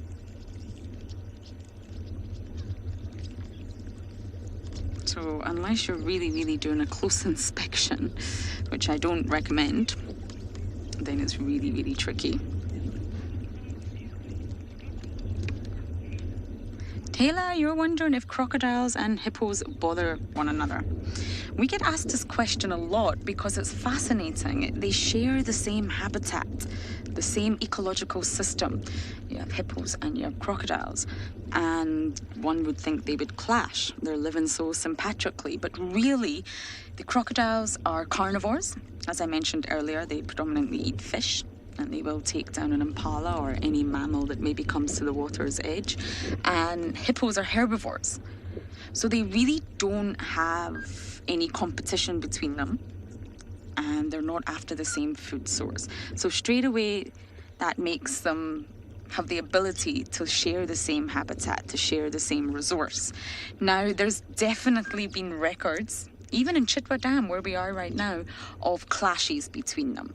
And this is normally when winter comes, and Chitwa's still very, very full right now, but normally at this time of year, the water is a lot lower. It's reduced in volume quite dramatically, which causes stress and causes a sort of high number of hippos, clashes between males, not much space, so they can't really spatially separate themselves. And for crocodiles, it's the same. So there's been lots of records of these two species fighting, but I would say it's probably displaced aggression. They're not actually angry at one another. They're probably finding the stress from the environment around them and they take it out on one another. But I have seen a very awful sighting with Tristan, believe it or not, who was here at Chitwa Dam, and a male hippo attacked a very, very young juvenile and almost killed it. It wasn't able to walk, I'm afraid. I feel very sad talking about this, and the crocodile did come and pull the hippo under because it's opportunistic. And vice versa. I've also seen videos of a hippo snap a crocodile almost in half.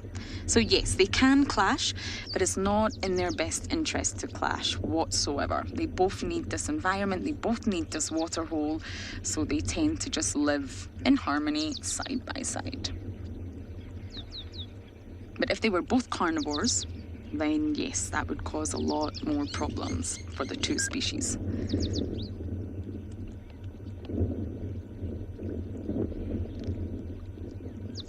But we've actually had quite a good day for reptiles. The plated lizards, the terrapins, and now a crocodile. Every single one of them basking. So I think we're just going to explore the dam a little bit further and see what else we can find.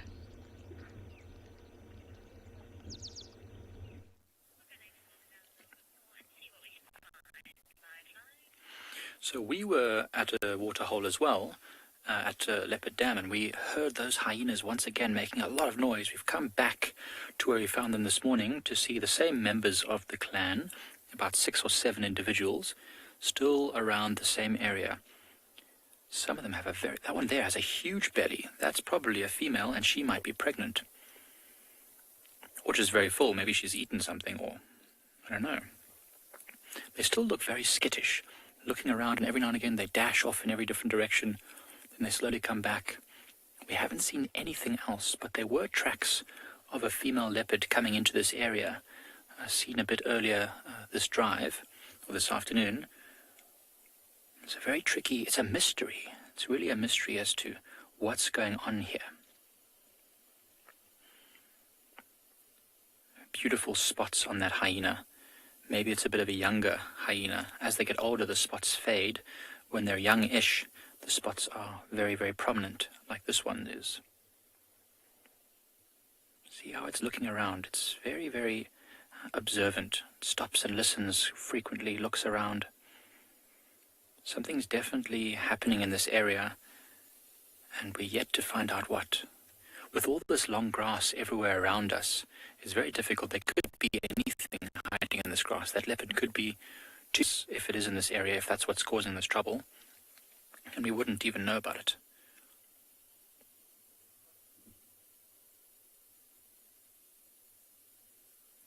So spotted hyenas are the only hyenas we get here at Pride Lands, and the other type of hyena is a brown hyena, which you might find in Tswalu. So while we try and unravel our leopard mystery, or our animal mystery, Barney's got another mystery of his own.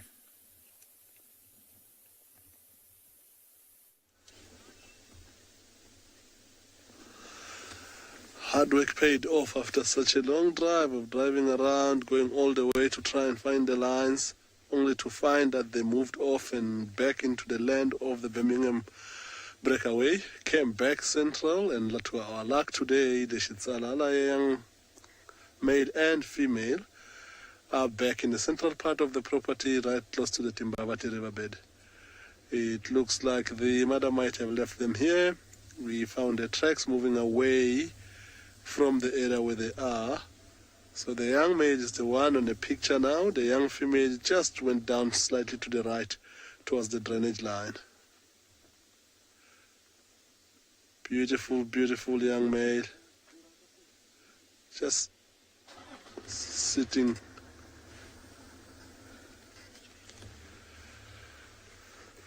quietly.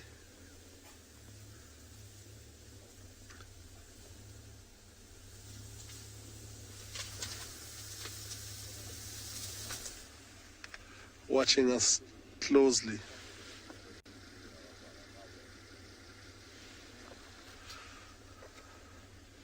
Look at how beautiful is that pink nose, eh? Something we talked about the other day, talking about how to identify a leopard. It's a beautiful leopard indeed. Look at that color on his chest. So there's black spots across his white chest, as we talked about the other day, as to something that you can use to differentiate individual leopards. I'll take a look with binoculars. I haven't really paid that much attention on the spot patterning of this young mate here.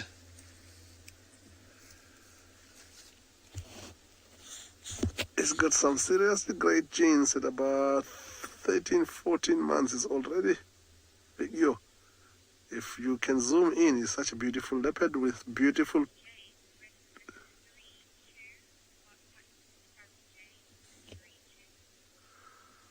Sammy Jane, I think you might be right, but I think the mate is a 2-2, or unless my position right now I can't see the third spot. I see a 2-2. I don't know if the female is a 3-2. I've actually not really paid that much attention before. But yeah, from the angle I'm sitting on now, I'm seeing a 2-2 on the young male. I haven't seen anything on the female because she disappeared back down into the riverbed. Stands to be corrected because maybe if I sit on a different angle, I might find that it's a 3-2. But yeah, right now, all I see is a 2-2.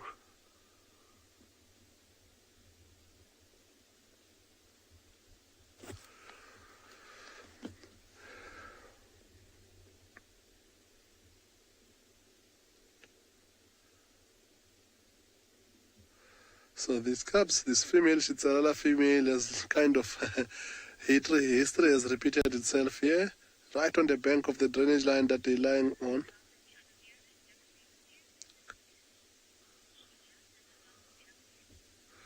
Thanks, Sheila. Glad we agree, and thanks for confirming on my behalf. I was a little worried here that maybe my angle is not right, but thank you very much.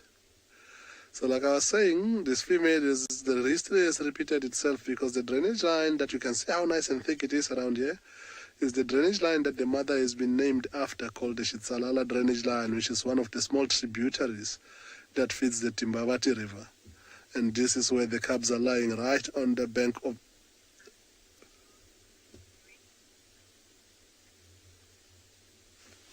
What was that?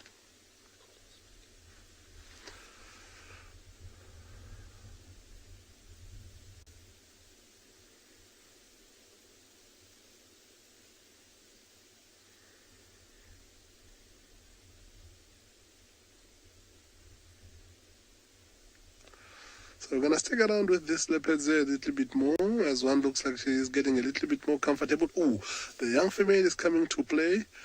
This interaction is not a common thing that you often see with leopards, because although they're siblings, at this age, the mother tries and leaves them in two different places. So we're going to stick with them for a little bit more and see what they do.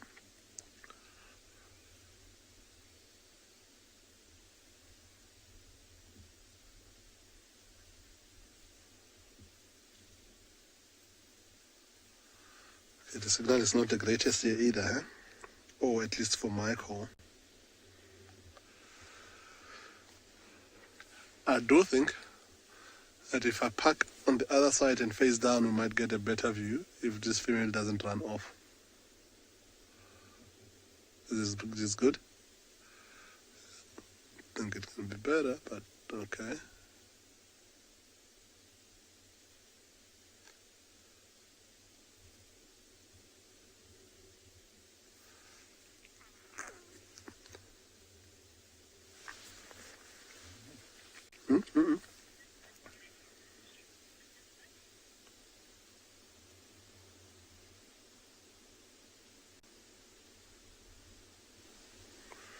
That just confused me. We're off air, right?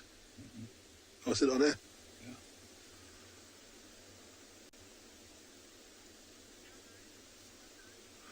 Yeah. So it looks like the sister has played a little bit and the brother is not too happy. She's started growling at her. And she's walked a little bit slightly to the left away from the drainage line at the moment. The brother, oh, look at the size of that paw, eh? For an animal of his size, those paws are seriously big. He's going to be a big boy one day. Looks like the brother is getting a little bit of something that's... So while we sit with them a little bit more and see what they're gonna do, we're gonna send you to Damon with his lines. Live.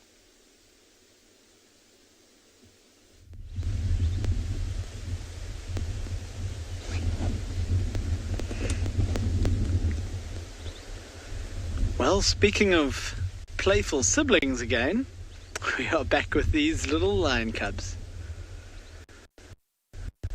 And I was just thinking,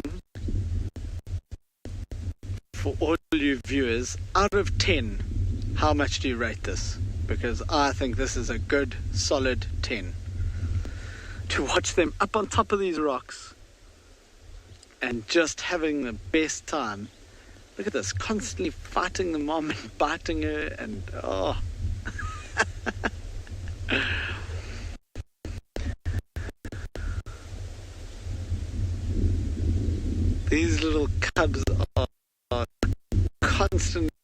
fighting each other.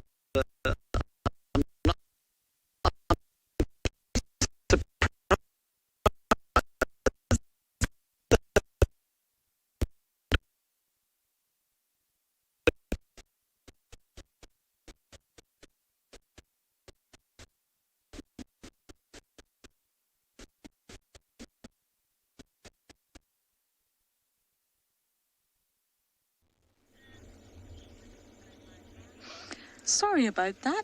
Not quite sure what happened to Clive, but I'm sure he'll be back up and running. We have a poser of the day, standing on top of a termite mound, showing off. We have two saddle-billed storks. Now, one is male and one is female. Another monogamous pairing. Whether they are truly monogamous... Sorry about that. Whether they are truly monogamous, well, that's a question that remains to be answered. But within these saddle-billed storks, there is a small difference that you can actually tell. So the female will have a yellow eye and the male will have a brown eye. So straight away, looking at this, I can say that that is the male. The male will also have yellow pendant wattles. So, yeah, there you go. You see those wattles that come down under the chin? That's another key feature of the male. Now, if we were just to quickly look at the female Davi, I think it's a female, she should have a yellow eye. And she will not have those wattles under her chin. Hey, see the eyes? Isn't she gorgeous? Yes, that's the female. So you can look at the eye or for the wattles, and straight away you will be able to sex them. And this is the monogamous pair of saddle-billed storks.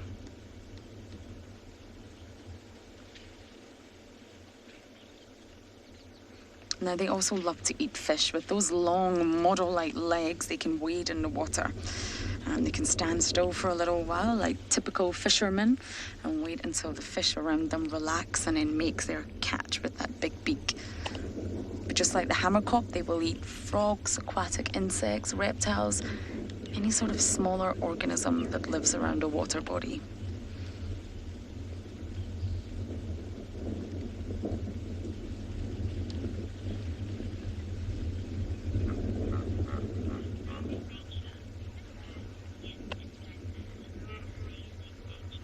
Amazing nature, you're right, it's magnificent. And this is the saddle-billed stork. We get many different species of storks out here. We get the woolly neck stork, we get the yellow-billed stork, we get the marabou stork, which definitely is not as attractive, let me tell you, and the saddle-billed stork. They're the sort of common ones we get in this area. But I think the saddle-billed are absolutely fabulous. They're the tallest. They're the tallest bird I think we get in this area.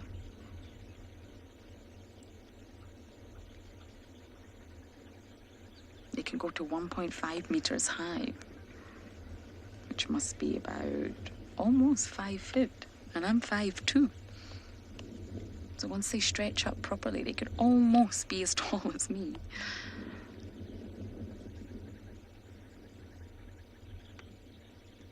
Very, very large birds with large wingspan, about 2.7 meters, which would be about 8 feet from wingtip to wingtip. You're very relaxed. The car's we're quite close to them, and they're just very relaxed in our presence. Lisa, you're saying, wow, that is tall. Yes, it's very tall. I'm sure with its neck completely outstretched, it would be taller than I am. I'm sure of it. It's not hard, but still. Now, the wandering albatross is said to have the largest wingspan of all the birds in South Africa. And then the marabou stork. Then you have the lappet-faced vulture, and then you've got the saddle-billed stork. So in South Africa, this particular species of stork has the 4th largest wingspan. Davi, do you think we can give a view of the sunset before it completely disappears? It's magnificent. Big ball of gas slowly sinking means the end of another day. No matter which country you're in or which time concept you operate by, when the sun sets, it's the end of the day.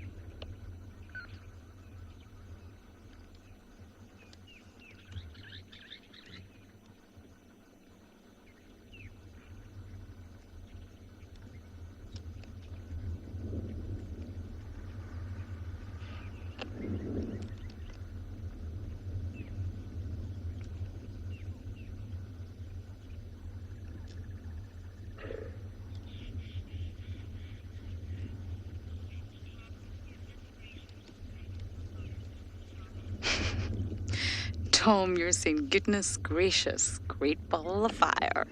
Yes, that's exactly what it is. Yeah, it's a ball of gas. Essential for all life on Earth. We wouldn't be able to exist without the sun.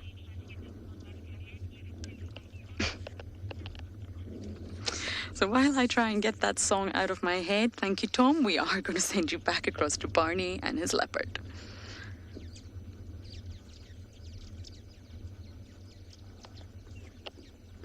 A different angle. This young male looks like he's also got a full belly. It looks like the mother has done a great job of keeping them full, both him and the sister. It would be quite interesting to find out what animal that the mother might have killed, because to get her, there's 2 cubs full plus the mother, it must have been something big, maybe something as big as a fully grown impala. And you can see how inquisitive this young male is. He's much more relaxed than his sister is. The sister you saw when we first got here, but this young male just keeps on looking at us and completely ignoring the fact that we're there. Which is quite amazing, because the mother herself, the Tswalu female, just before she gave birth to these 2, she was not a relaxed leopard at all. It took us some time. It's only when she started finding her more with the cubs that she started tolerating cars and letting us get close. And as a result of that, look at how much more relaxed this young male is. It is unfortunate, but that's nature, that as relaxed as he is, because he's a young male, he's about 14 months old now, somewhere there. If he grows after at least 2.5 years when he leaves the mother, he might hang around for another 6 months or so until he's 3. As soon as he becomes sexually active and he becomes territorial, the truth is that he's going to have to move out of this area, because the dominant male of this area, who is his father, the Tamboti Tom, might not want him around any longer. But by then, maybe it will be a different male, but doesn't matter his father or not his father. Whoever is going to be a dominant male will see him as a direct competition. And when he's 3 and he's still quite young, he won't be able to stand his ground and fight. But of course, that is nature's way of making sure that inbreeding doesn't happen. Because if he sticks around this area where the mother's territory is, it means that when he's sexually active and the mother come into heat, that they might get to mate, which is not a cool thing. So nature, it's what it is, and beautiful things happen for really good reasons. But if you think too far ahead and think that, yeah, after maybe another 1.5, 2 years or so, that you're not going to be able to see this leopard, that you started seeing anything from 2 months up until now, it is kind of a little bit of a heartbreaking thing, but what can we do here? It's what it is. But yeah, I think let's just enjoy seeing him while we can. And while he's lying here, I think the same thing for most of you that has been following and watching this safari live. You spend time and you get to know some individual leopards and some different territories. And what I just said will be the same about Makoti male in a short while. It's good for him, but he has, in the last few days, we started him to start rasping, and we saw him sand marking exactly like a dominant male leopard will do. And I think that's going to help send him away very quickly, because I haven't seen his father close to where his Makoti male spends most of his time now. But the day he's going to patrol and come past those areas and find that Makoti maid is marking that it is now the main man of the house, it's going to be a problem.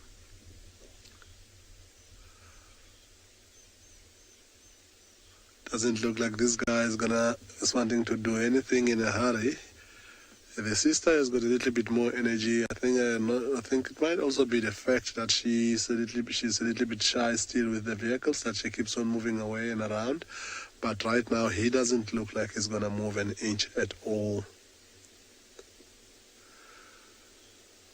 So, looking at how nice and thick the bush is in and around here, we have not seen, we only just spotted them, the tracker spotted them on foot, and we didn't see the mother or the carcass, but all we know, the mother could be here somewhere in this thick bush still. But unless she decides that she's going to come out herself.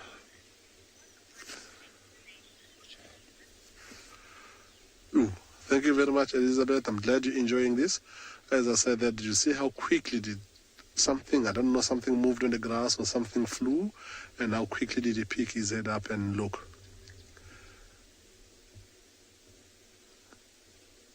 Now he's looking around and straight at me.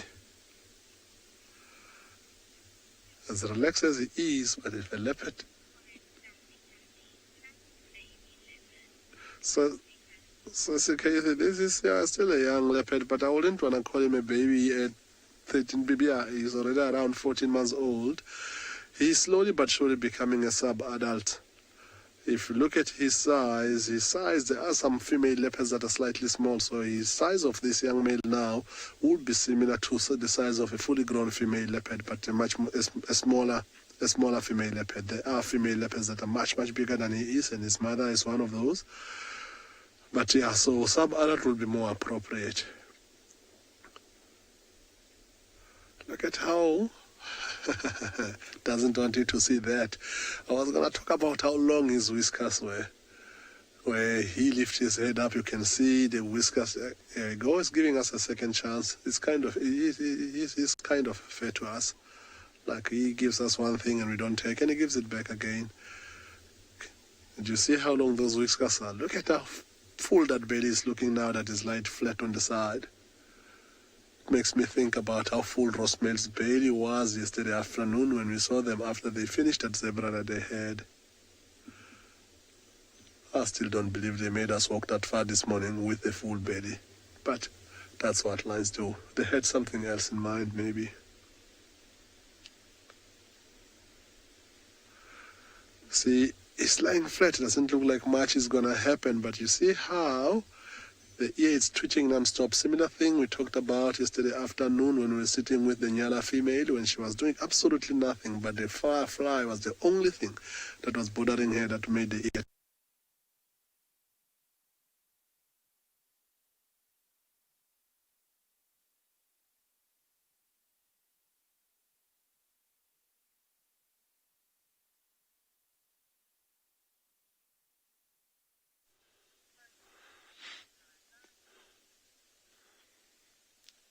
Beautiful little herd of springbuck that we've been watching. Just grazing peacefully. Little do they know that 400 meters away from them there are two fat cats lying belly up. Or maybe they do know, that's why they're not worried. So this is one of the super well adapted animals to these arid environments. You find it right through the central South Africa, which is the really arid part, up into Botswana and Namibia. But while we were watching them, we actually found something else quite interesting. Got this little guy.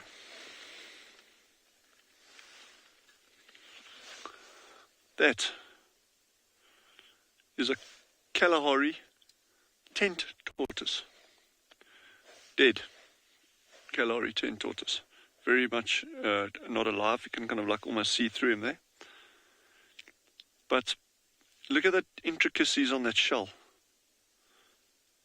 Look how stunningly beautiful that is. And what's really cool, and I don't know how many of you actually know this, is that, okay, this is the front, just out of interest. This is the front, so that would have been the head or the neck and the head coming out here. and then the front legs. So I don't know what killed this. I mean, who knows? It could have been any number of little things that got hold of this. And then that's the rear end over there. Okay. But what's interesting here is that a tortoise's shell, what we call the shell, it's not like a hermit crab or something that's got this shell that it can keep on swapping. The shell structure is actually made of bone, covered with these little plates of keratin. So if this thing started, this is actually relatively fresh. I mean, it's dry in that, but when I say fresh, it's probably a couple of months old at best, maybe even a couple of weeks old. You know, these things dry out, especially something this size. But what's interesting, as it dries out even more, these scutes, or these shells, these scales are actually going to flake off, and you're going to see the entire carapace here is made of bone. So it's actually a modified spine, which is pretty cool if you think about that. So a food item this size would be very, very easy prey for something like a hyena, honey badger, anything like that would be able to get into a tortoise this size.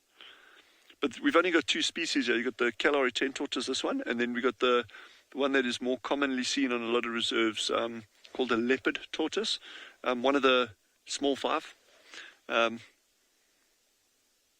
yeah, how cool is that? I mean, how stunningly beautiful is that shell, all those patterns.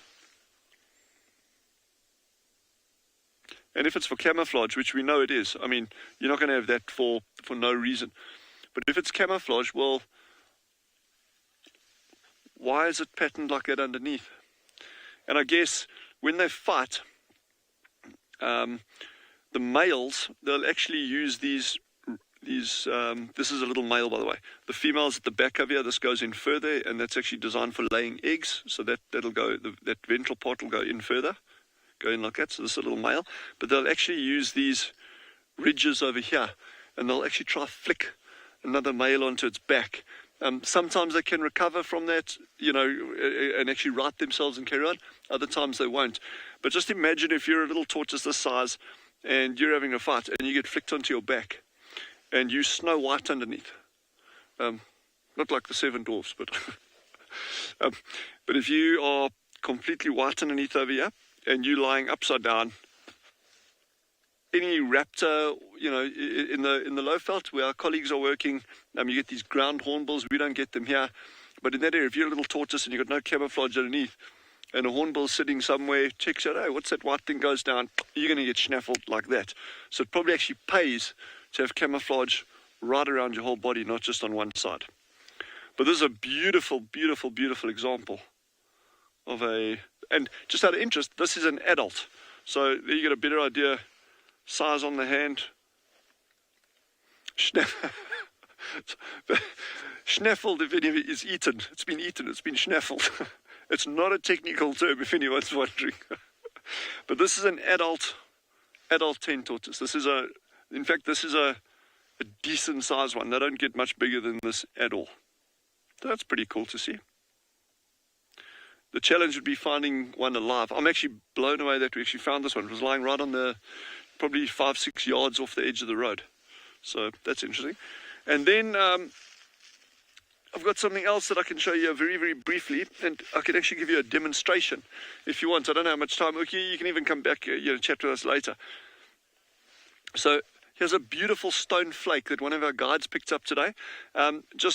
So this is actually a tool made by the early inhabitants of this region. You can see it's got a striking platform on the back over here, and that would have been used to actually take these edges off around here.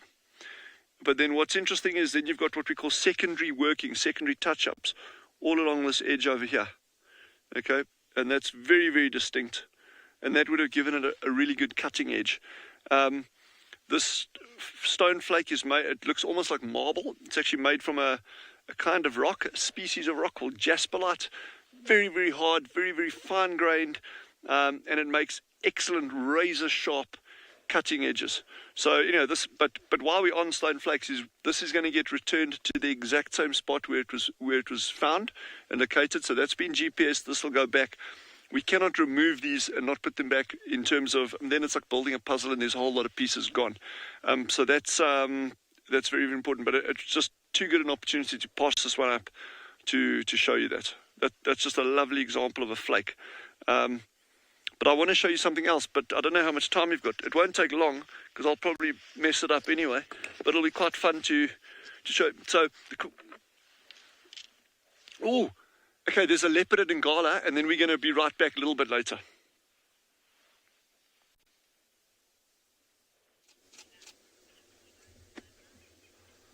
So earlier there was a hyena that came here, walk around and sniff around, spotted this young male and the sister, and the leopard walked right close to him, and this leopard has to jump off and run around the bush to lose the hyena. Hyena sniffed around and looked around for a bit, but he realized that there is no food here, it's just the leopards, and he's lost interest and is headed down towards the river. So every now and again you'll see this leopard is looking around because he doesn't really trust that the hyena is completely gone. Again, like I said earlier, a leopard is much faster than a hyena is, but he needs a little bit of a head start to be able to take off and maybe climb a tree to save himself from that hyena. You can see he's listening around, but it looks like he's slowly but surely starting to doze off. Of course, because they're so young and they're still under their mother's care, they're not going to move far at all from this area where their mother has left them. They might be naughty like any other kids will be, move around, but not too far. They will always come back within the given area until the mother comes back to them. So some days the mother could be gone for 2-3 days while she's busy patrolling a territory and doing other things. She will only often come back to them when she's successfully hunted and killed something, and she will come fetch them to take them towards where their next meal will be served. But before then, for their age now, it's not as bad. Like we just saw how quickly he could avoid the hyena. But for the leopard cubs, and lion cubs in particular as well, if they this when they're very young and the adults have left them to go hunting, that is the most vulnerable stage of their life. That's where most of these cats get killed by other predators. Because when they're that tiny, they're not really as fast, and they also sometimes take time to see things.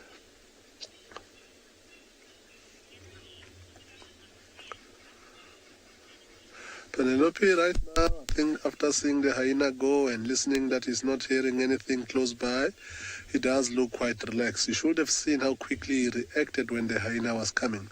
Quickly saw the hyena, he went down to use his camouflage, and the hyena was walking straight towards him, and that hyena was still maybe 3 meters away. He decided he's not going to hang around for that. So they're very, very smart that way.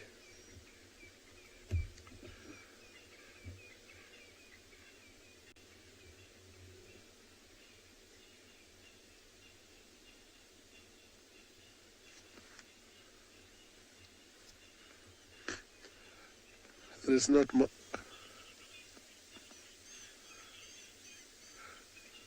So right now it doesn't look like we'll do much. However, we will hang around and stick with him. I'll send you to Mike to see another lazy cat, as our one is lazy, and we'll welcome you back shortly.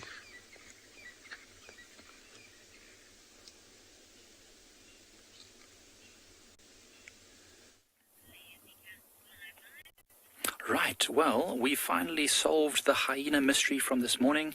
Up on these rocks, hidden from where we could see this morning, there is this young male lion. Not so young, he's got a lot of mane on his head, but not fully grown just yet. And he was the one causing all the trouble for the hyenas that we saw earlier. I'm not sure. There is another vehicle in the sighting with us, and they did say that there might be some meat somewhere around here. The lion came up from the rocks just a bit lower down. So maybe this lion has caught something during the night, and the hyenas have come to try and steal it. But of course, this male lion is not going to let go of any food very easily. It's no surprise we couldn't find him earlier. Look how well camouflaged he is against those rocks. I mean, that's the whole reason it's able to hunt so effectively amongst these rocks. I mean, now as we zoom out, you can see just how well they blend in. If you were driving fast past here, or even walking, if this lion would just put its head down, you would almost certainly never see it. And this morning, with all that hyenas making lots of noise around it, it's on its own, we think. So this lion probably wouldn't have wanted to be out in the open. It probably just laid down low, just trying to keep itself from antagonizing the hyenas anymore. Without backup of a coalition or a group of other males, it probably wouldn't have felt very comfortable with those 7 or 8 hyenas all making noise around it. Glad to see he looks relatively unscathed, though, if a little frustrated. Actually, he looks quite calm to me. Looks like maybe he's quite happy that the hyenas seem to have moved off for now. They'll probably come back during the night if there's still food left, though. So this is a young male lion. We think it's one of the young male lions. I'm not sure if you've seen him yet, but this one has a limp. We think it's the one with the limp. And so we're wondering why it's not with a coalition. Perhaps it's a male just moving through the area and then got caught in a fight with some other males, maybe larger males. Dizzy, I'm not sure. Taylor might have shown you this lion before, Gert. Yeah, you have seen this lion before, yeah. It's the male with a bit of a limp, and you have seen him quite a few times, so he is definitely hanging around this area. It's good to see him still doing well, though, with potentially some meat. I wasn't sure. I thought maybe I could see a tinge of pink on his fur, but it looks like it's just his natural color. Of course, there's often a misconception that lion males don't do any hunting, but of course, as you see, this young male is on his own, and so he has to hunt. I mean, they have to eat. So he would do a lot of hunting. Remember, when lions get kicked out of their pride by the larger males, once they become a threat to the dominance, they have to go and become nomadic, meaning they just move from place to place for a number of years until they can settle in a new territory. And all that while, they do hunt and kill things all on their own. So they are very, very expert hunters.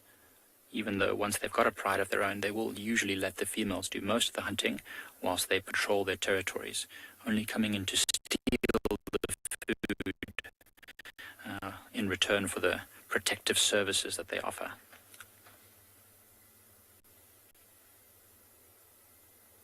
Udo's, one day he's got a little bit of dark, and he's probably going to have a nice dark mane as he gets older. We think, the theory is that the darker the mane on a lion, the more attractive it is to females, and also maybe the more intimidating it is to other males. So let's hope that becomes a nice dark mane. It's got like a two-tone.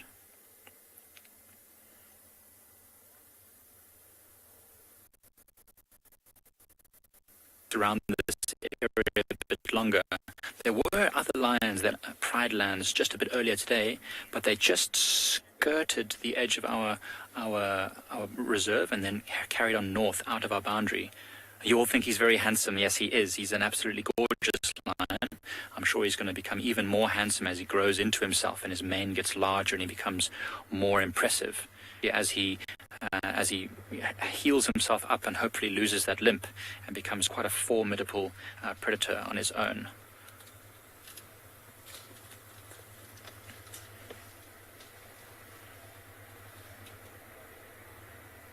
See how he puts his head really low now.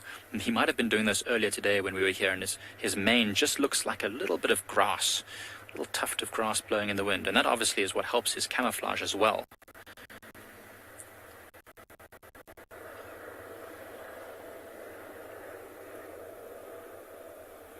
Now you can see the beautiful light markings on its face. So we do think that those light markings around the eye help it at night to amplify or make the light that there is from the stars a little bit brighter so it can see and hunt more effectively during the darkness. Remember that they hunt best when there's absolutely no moonlight and it's completely dark.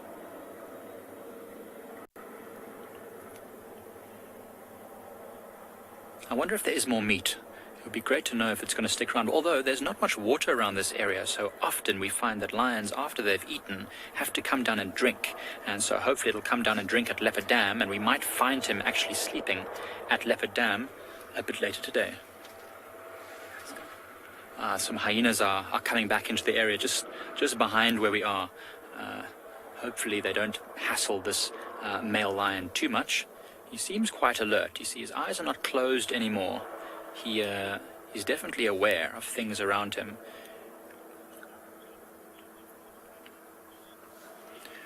Well, we're going to continue to unravel the mystery of what this lion is doing here. And we're going to send you over to Dylan. Yeah, thanks for coming back to us. Bear with me. I'm going to do this really, really badly, but it just gives you a quick indication of, remember we were chatting about this beautiful stone flake? Super fine-grained rock. But this week, Jean and I, we're going to go on a bit of an expedition to an amazing place on the reserve. And then I can talk to you. There's a whole background behind this rock and where it comes from and that. But we'll get to it. But as a quick substitute, I've just got two little pieces of glass. Technically, they also stone. It's fine-grained, very rich in silica. So I'm going to use them to give you a demonstration as a rough idea of how these things were made. So pretty much, let's imagine this is a piece of jasperite. The guys have just come along, they found this now, and now they want to say, well, actually, I want to make something that cuts, because this piece of glass doesn't cut at all. You see, there's no sharp edges on this. Off to the clinic. Don't try this at home unless you're under adult supervisions, not someone like myself. So basically, they want to take off these little edges, and they want to get something that they can actually do something with, a really worthwhile tool. And one of the ways that they do that is using a technique called pressure flaking. So we think traditionally, they're going to sit there and they're just going to smash a thing to get pieces off. That is to get the initial rough shape of a tool, they'll do that. But as they get down to the shape, so let's imagine we've now bashed a piece of stone and now you've come up with this. Now you actually want to get it sharp. Then what you start doing is a thing called pressure flaking. And just bear with me, this is going to take a little bit of time. And you can do it. Don't worry about the book. I have more of them, I promise you, and I'm very careful with my books. So that's going to start creating like a little jagged line on that side. Yeah, don't worry about that. I'll promise you I'll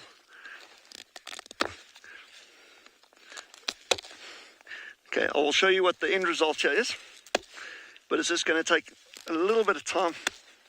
Okay, so we're starting to take these shards off here, and there you can see them in the sunlight over there.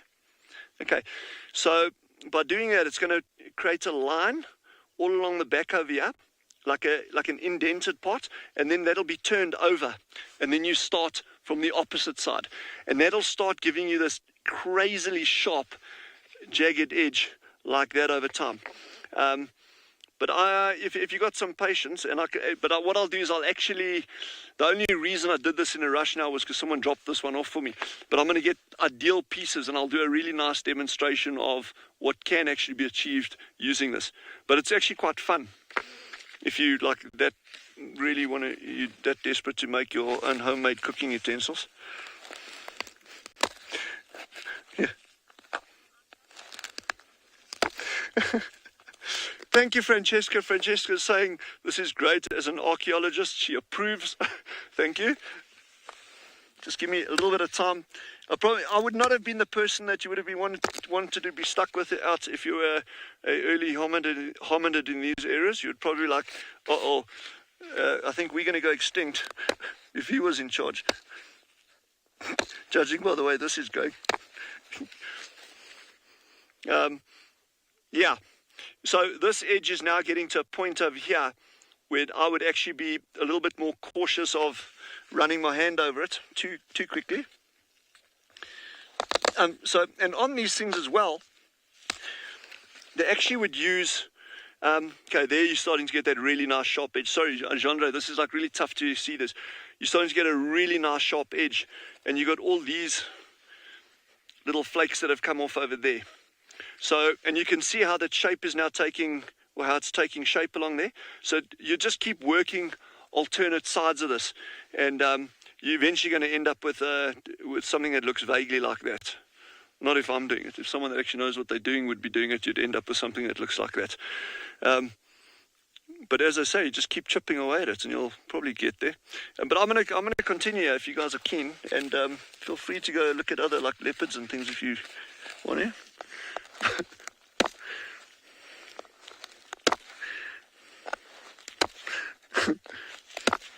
I'm just going to continue trying to make a bad attempt at a stone flake here in the meantime.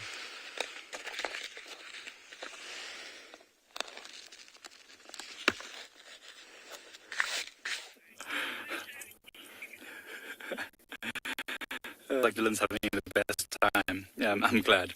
Yeah, so we're still with this male lion here, and still intently looking. Apparently there is actually a carcass. It looks like maybe an Impala. We can't see it from where we are, but it's just in front of where that lion is. So now it's almost completely unraveled. We saw the hyenas. We've now found the lion. We realize why the lion's here, because there's a carcass. But there is a suspicion that it might not be this lion's, the lion might not be the original owner of this carcass. Because we have seen tracks of a female leopard in this area, and we know she's denning around here somewhere. So maybe she caught something during the night, got the attention of this lion. He came and maybe stole it from her, and now the hyenas came and have caused some trouble.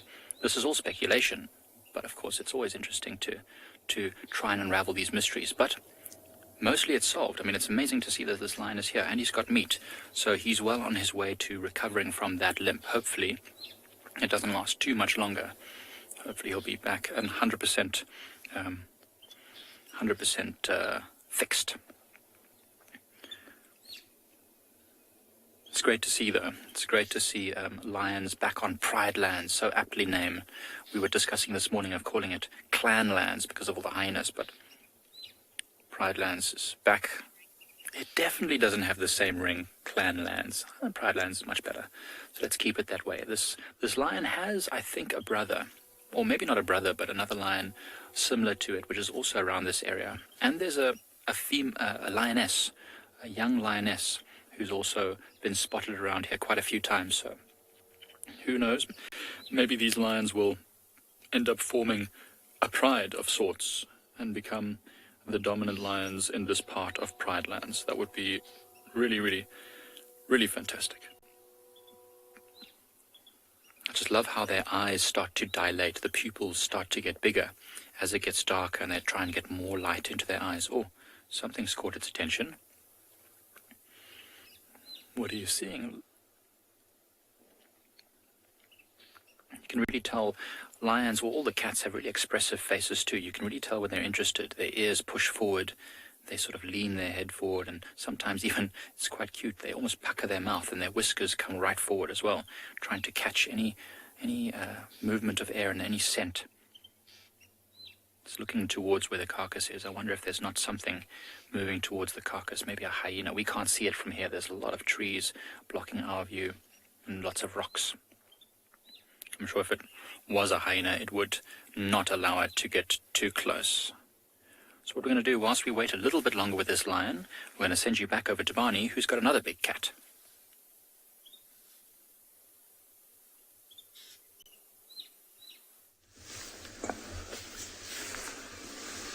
So we eventually managed to catch up with the female herself, and since the darkness is starting to fall, so we started to use IR, and we are completely lights off. As it's getting dark, it looks like she's starting to gain a little bit more confident because she's got the cover of the darkness behind her. So she's not dodging us and trying to move away as she did when we first found them. At the moment, she's moving around and sniffing, but what happened at the moment we can hear, I don't know if you can hear, there is impalas across the river that are distress calling. Earlier on that distance, we heard a leopard rasping, which I think it could be the mother. So right now, this young female is being inquisitive. She's standing, putting her nostril up in the air, also coming straight towards us, which is amazing because earlier on in the day, as you can remember, when we first found them, she was the one that was moving away from us. So right now, because she's the one approaching us, she is the one that's breaking the comfort zone. She is very happy about our presence here. So she's carrying on as normal, being inquisitive. And she keeps on looking back every now and again. It looks like she's thinking that the brother will follow. Doesn't look like he's going to do that anytime soon. He is nowhere to be seen right now. We left him sleeping in a long grass further back. So as she moves around, unless she moves in the direction of whether those impalas are distress calling, which could be a dangerous thing for her, for in case it's any other leopard, not the mother. So she might just be taking a walk around, and she will eventually circle back and head back towards where the brother is. So now she's disappeared behind us, and she is still walking slowly. We're just gonna wait for a bit and see. It looks like she might move around behind our vehicle, and then we'll start moving around We're going to try and see before we move around, and then in the meantime, we'll send you over to Tswalu, and we're going to try and find her again and see where she goes.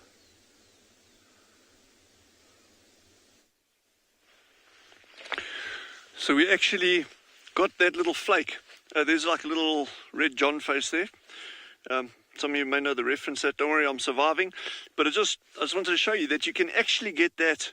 And remember, we mustn't lose sight of the fact that I'm replicating using a piece of stone, like a super hard, fine-grained stone, a piece of glass. So you can say, well, yeah, you can just break a bottle and you can have the same thing. Absolutely, you can.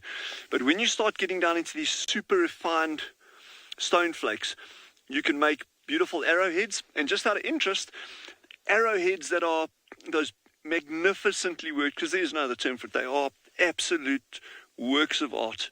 Those arrowheads that you get, particularly in North America, those are incredibly finely skilled, and you need incredible motor skills to make those kind of things. But there's only been 13 of those ever found in southern Africa, proper arrowheads. But you can just see from that rough piece that I had, how we've now sharpened this off in that. So, and this was just doing it in like 5 minutes of messing around, really. But if you're a craftsman with this kind of thing, you can actually take your time and you can make magnificent stone tools. And this, this is the very common stone that you get around here. This is fine-grained quartzite. It's not as fine-grained as the jasperite and chalcedony, but you can kind of get an okay stone tool from it. So you tend to find the older, the early Stone Age, middle Stone Age flakes are often made from this, certainly in our area. But when you start getting to the late Stone Age, what we call the LSA, then you start tending to find these very, very fine-grained stones. So anyway, that's just a quick, very, very rough thing of how to make a stone tool. Very unrefined, unprofessional, but anyway. But yeah, just remember, if you're going to try that at home, any of you that are that bored, don't cut yourself. Andre's just shaky. He says there's no ways he's touching me with a 10-foot barge pole. But yeah, I think I'll survive. I should be able to save the whole hand, or at least most of it. But anyway, and then also I do it on this just because you can't press on something like the sand and that. So you're normally doing it on a firmer platform. And the only reason I use this inside cover of this book is not because I don't like the book. I actually love this particular book. It's a brilliant book on plants and plant uses. But I just really wanted a nice, clear thing that we could show you carefully. But anyway, we'll do another demo of this at a point. We'll do another demo of this at some point where I'll bring some nice stuff out and we could do it nicely for you. But anyway, that's just fun, something different to see. So let's pack all this stuff up, and while I'm doing that, head over to, I think it's Djuma. Yeah, cool.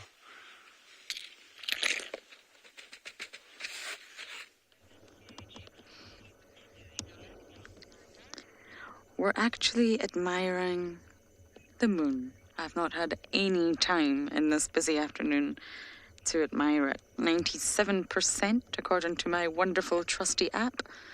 Wow, Davy, it's very dramatic. Pretty much full moon. And I wonder if that means any hunting for our predators tonight. So just a quick update. We sat on Gowrie Main. We could hear all the Impala alarming to the south. The lions are there, but no sign of them or them moving or them calling. Are they going to head north into Djuma? Or are they going to head south or even west?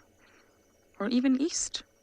The Nkuhumas don't tend to frequent Chitwa too much. So we raced to the hyena den, which is Philemon's Dip Den 3. And nobody's there. I'm finding the hyena activity at the moment really baffling. Many of you were wondering which den we saw Corky at with the little one, and it's that den. It's Philemon's Dip Den 3, the one that we have been with Ribbon and her 2 little ones for the past while. So we've checked them all. We've checked 1, 2, and 3. James had activity there this morning, but not for long. I'm really not sure why we're not seeing Corky and we're not seeing that little one. That little one, can't fully estimate the age, was in the exact same den as Ribbon's older ones. So they've met. It's communal, and I wonder if Corky's little one, we only saw one, now there could be two, is over the sort of 4-week mark of the natal den. Normally hyenas stay in a natal den for 4 weeks. So, in a very Scottish manner, I will say, I don't know. I really don't know what's going on, but I'm going to keep on investigating. Hopefully, we'll be out in the morning and we will still go straight to that den. And I think I might stake it out for a little while. You don't want to have a vehicle there if there's no adult there. So it's a little bit of a tricky position. I would love to stake it out, but you also don't want to jeopardize the cubs. So we're going to do a last minute search for any activity around quarantine and see what we can find.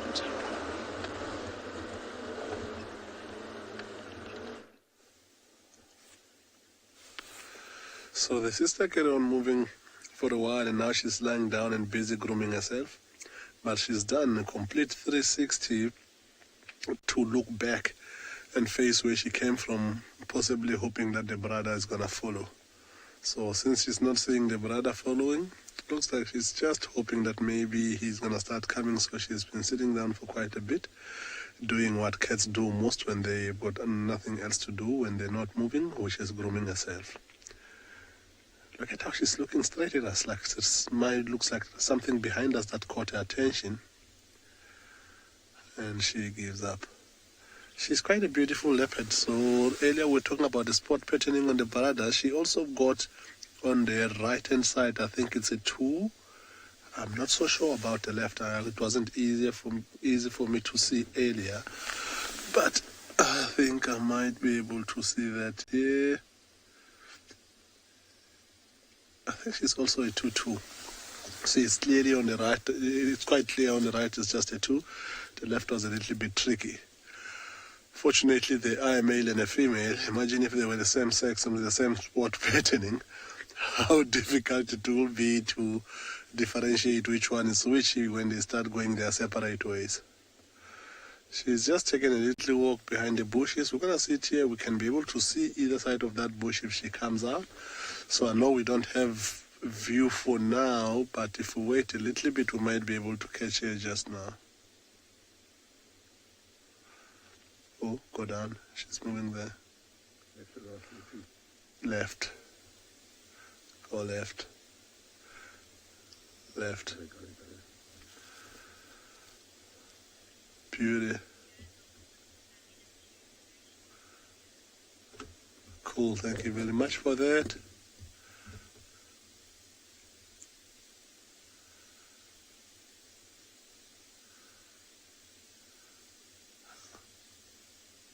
Yo, look at how glowing those eyes are. How beautiful is this that we can sit with the leopard without using any sort of light that will disturb them, but still be able to see them like daylight with the infrared. Even if you are quite old school and you don't like technology, but this you should like. It's really, really cool.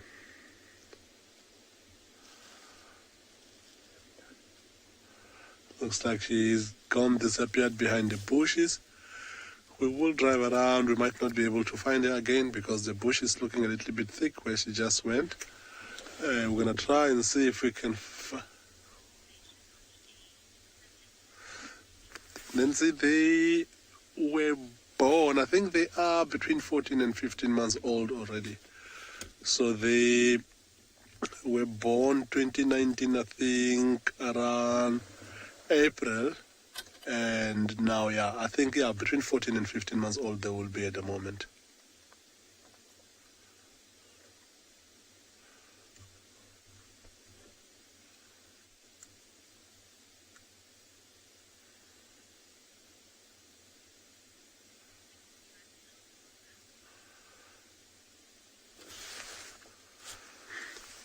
So, of course, it's not too dark because we've got the moon that's almost full. and which also helps us to be able to see, but it will also work on the advantage of the herbivores this evening. So earlier we heard the impalas distress calling across the river. I think it could be the mother of these two leopards. So we're gonna try and listen out a little bit more to see if we can hear them again. And if we don't see this young female here, we're gonna drive past that area. In the meantime, we're gonna send you over to Mike.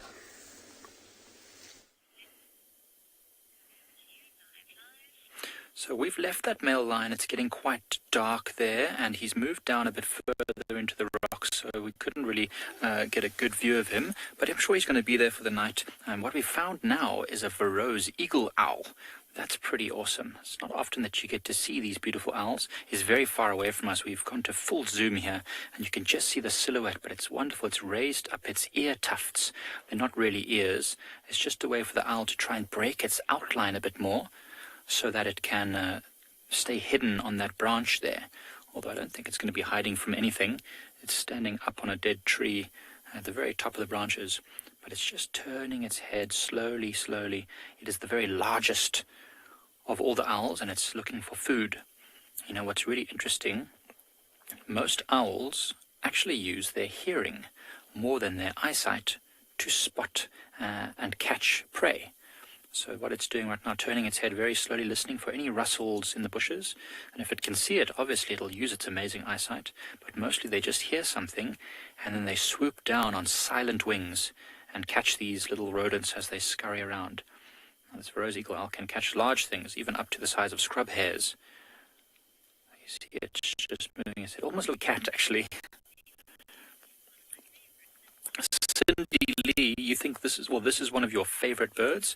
It's one of my favorites too. Owls are always spectacular, you know, so steeped in all sorts of superstitions, but really they're incredible animals. So Cindy Lee, I agree, they're amazing.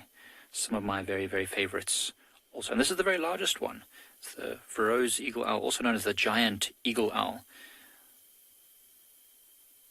Sitting so prominently on this huge dead tree in the middle of what's actually quite a nice open grassy clearing. So it's hoping to catch something scurrying along. There's a lot of rodents at the moment. With all the grasses that are dying and all the seeds that are starting to fall off the grasses, the rodents have plenty of food. So this thing has lots of opportunities to catch its food. I'm going to watch what it does for a few minutes.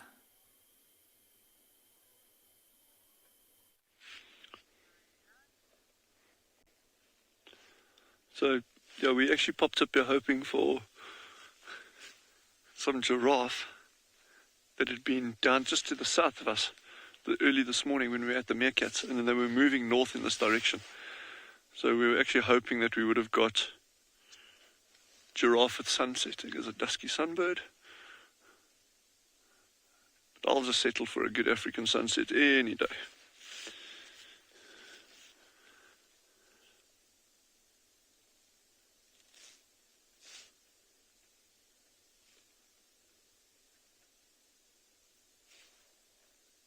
Gorgeous colours, eh?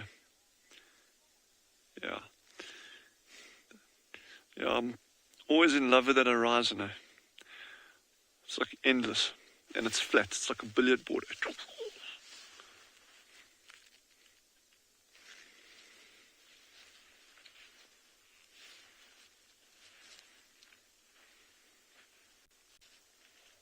And how those colours change, eh? The light and the half-light.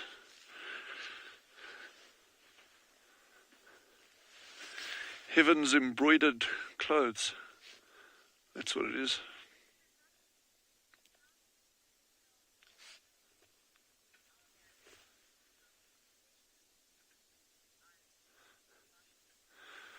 So Roshni has just asked a very interesting and very good question. How many specialist species are there in Tswalu? Roshni, I'd have to check, because you know, I guess that depends what our definition of a specialist species is. We've got a lot of things out here that are super well adapted to these very, very arid environments, and you'll really only find them in these kind of places like Damaraland mole rats. You know, although they've got a wide distribution, their habitat requirements are very, very, very, very specific. Things like our nemesis species, the snake weasel, again, super specialist, but not necessarily in this environment.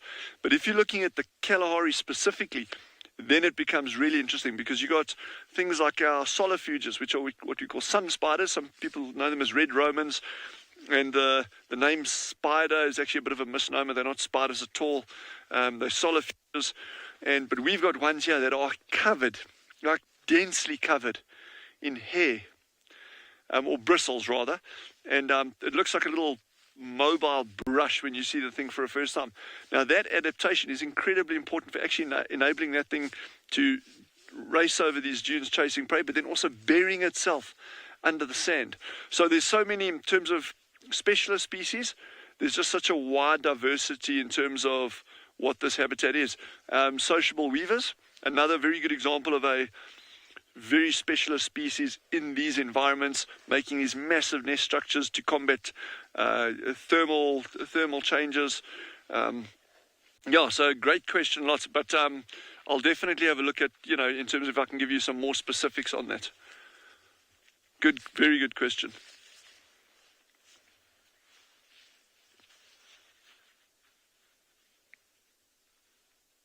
I think I'm going to amble down to the bottom and then head back towards the mountains.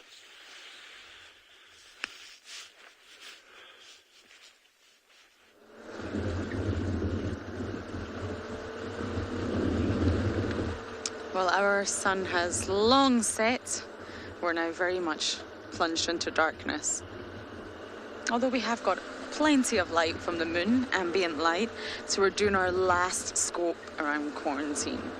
Now, I know I mentioned the leopard dynamics a lot on Drive, but it's because they absolutely fascinate me, and things have changed on Djuma so much, and I really do believe the reason for all of this is Mulwati. The movements have changed, and it's just shocked me how quickly it happened. Now, I've got the new territories map. I know that some of you are really, really interested in it and you enjoy looking at them. So they will be up on my Instagram later tonight for the male and female leopards and the lion prides. So you'll be able to see them on Instagram tonight. But I think if we compare this report with the next one in a few months' time, we'll really be able to see drastic differences in the movements, all because of Mr. Mulwati. So I'm hoping for a last minute something, but it appears that Mike has found a bush baby.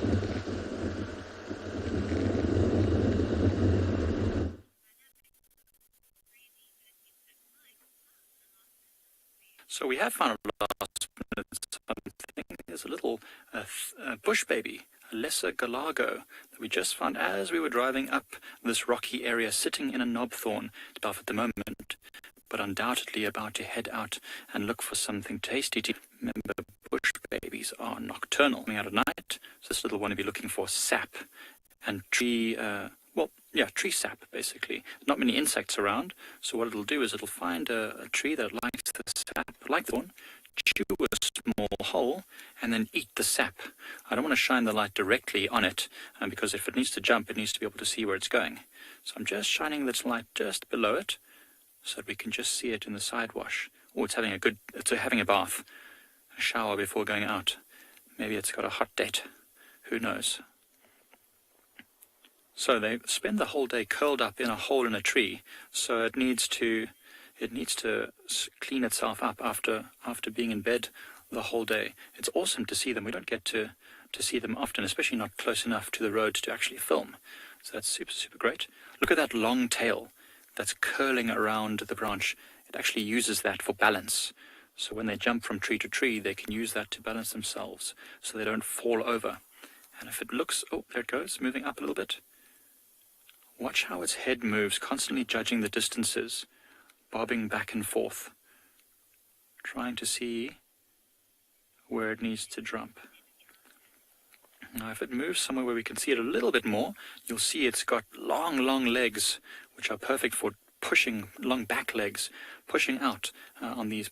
They can jump 10 times their own body length, and the front legs are very short and strong for catching them as they land. Look how carefully it's wending its way through that very, very thorny branch. Look at those long legs. Always reminds me of King Julian from Madagascar. Well, he's about to go out and have his dinner. And we are probably going to head in and have our dinner as well. Thank you so much for joining us, everyone. Had a wonderful afternoon. Goodbye. See you tomorrow.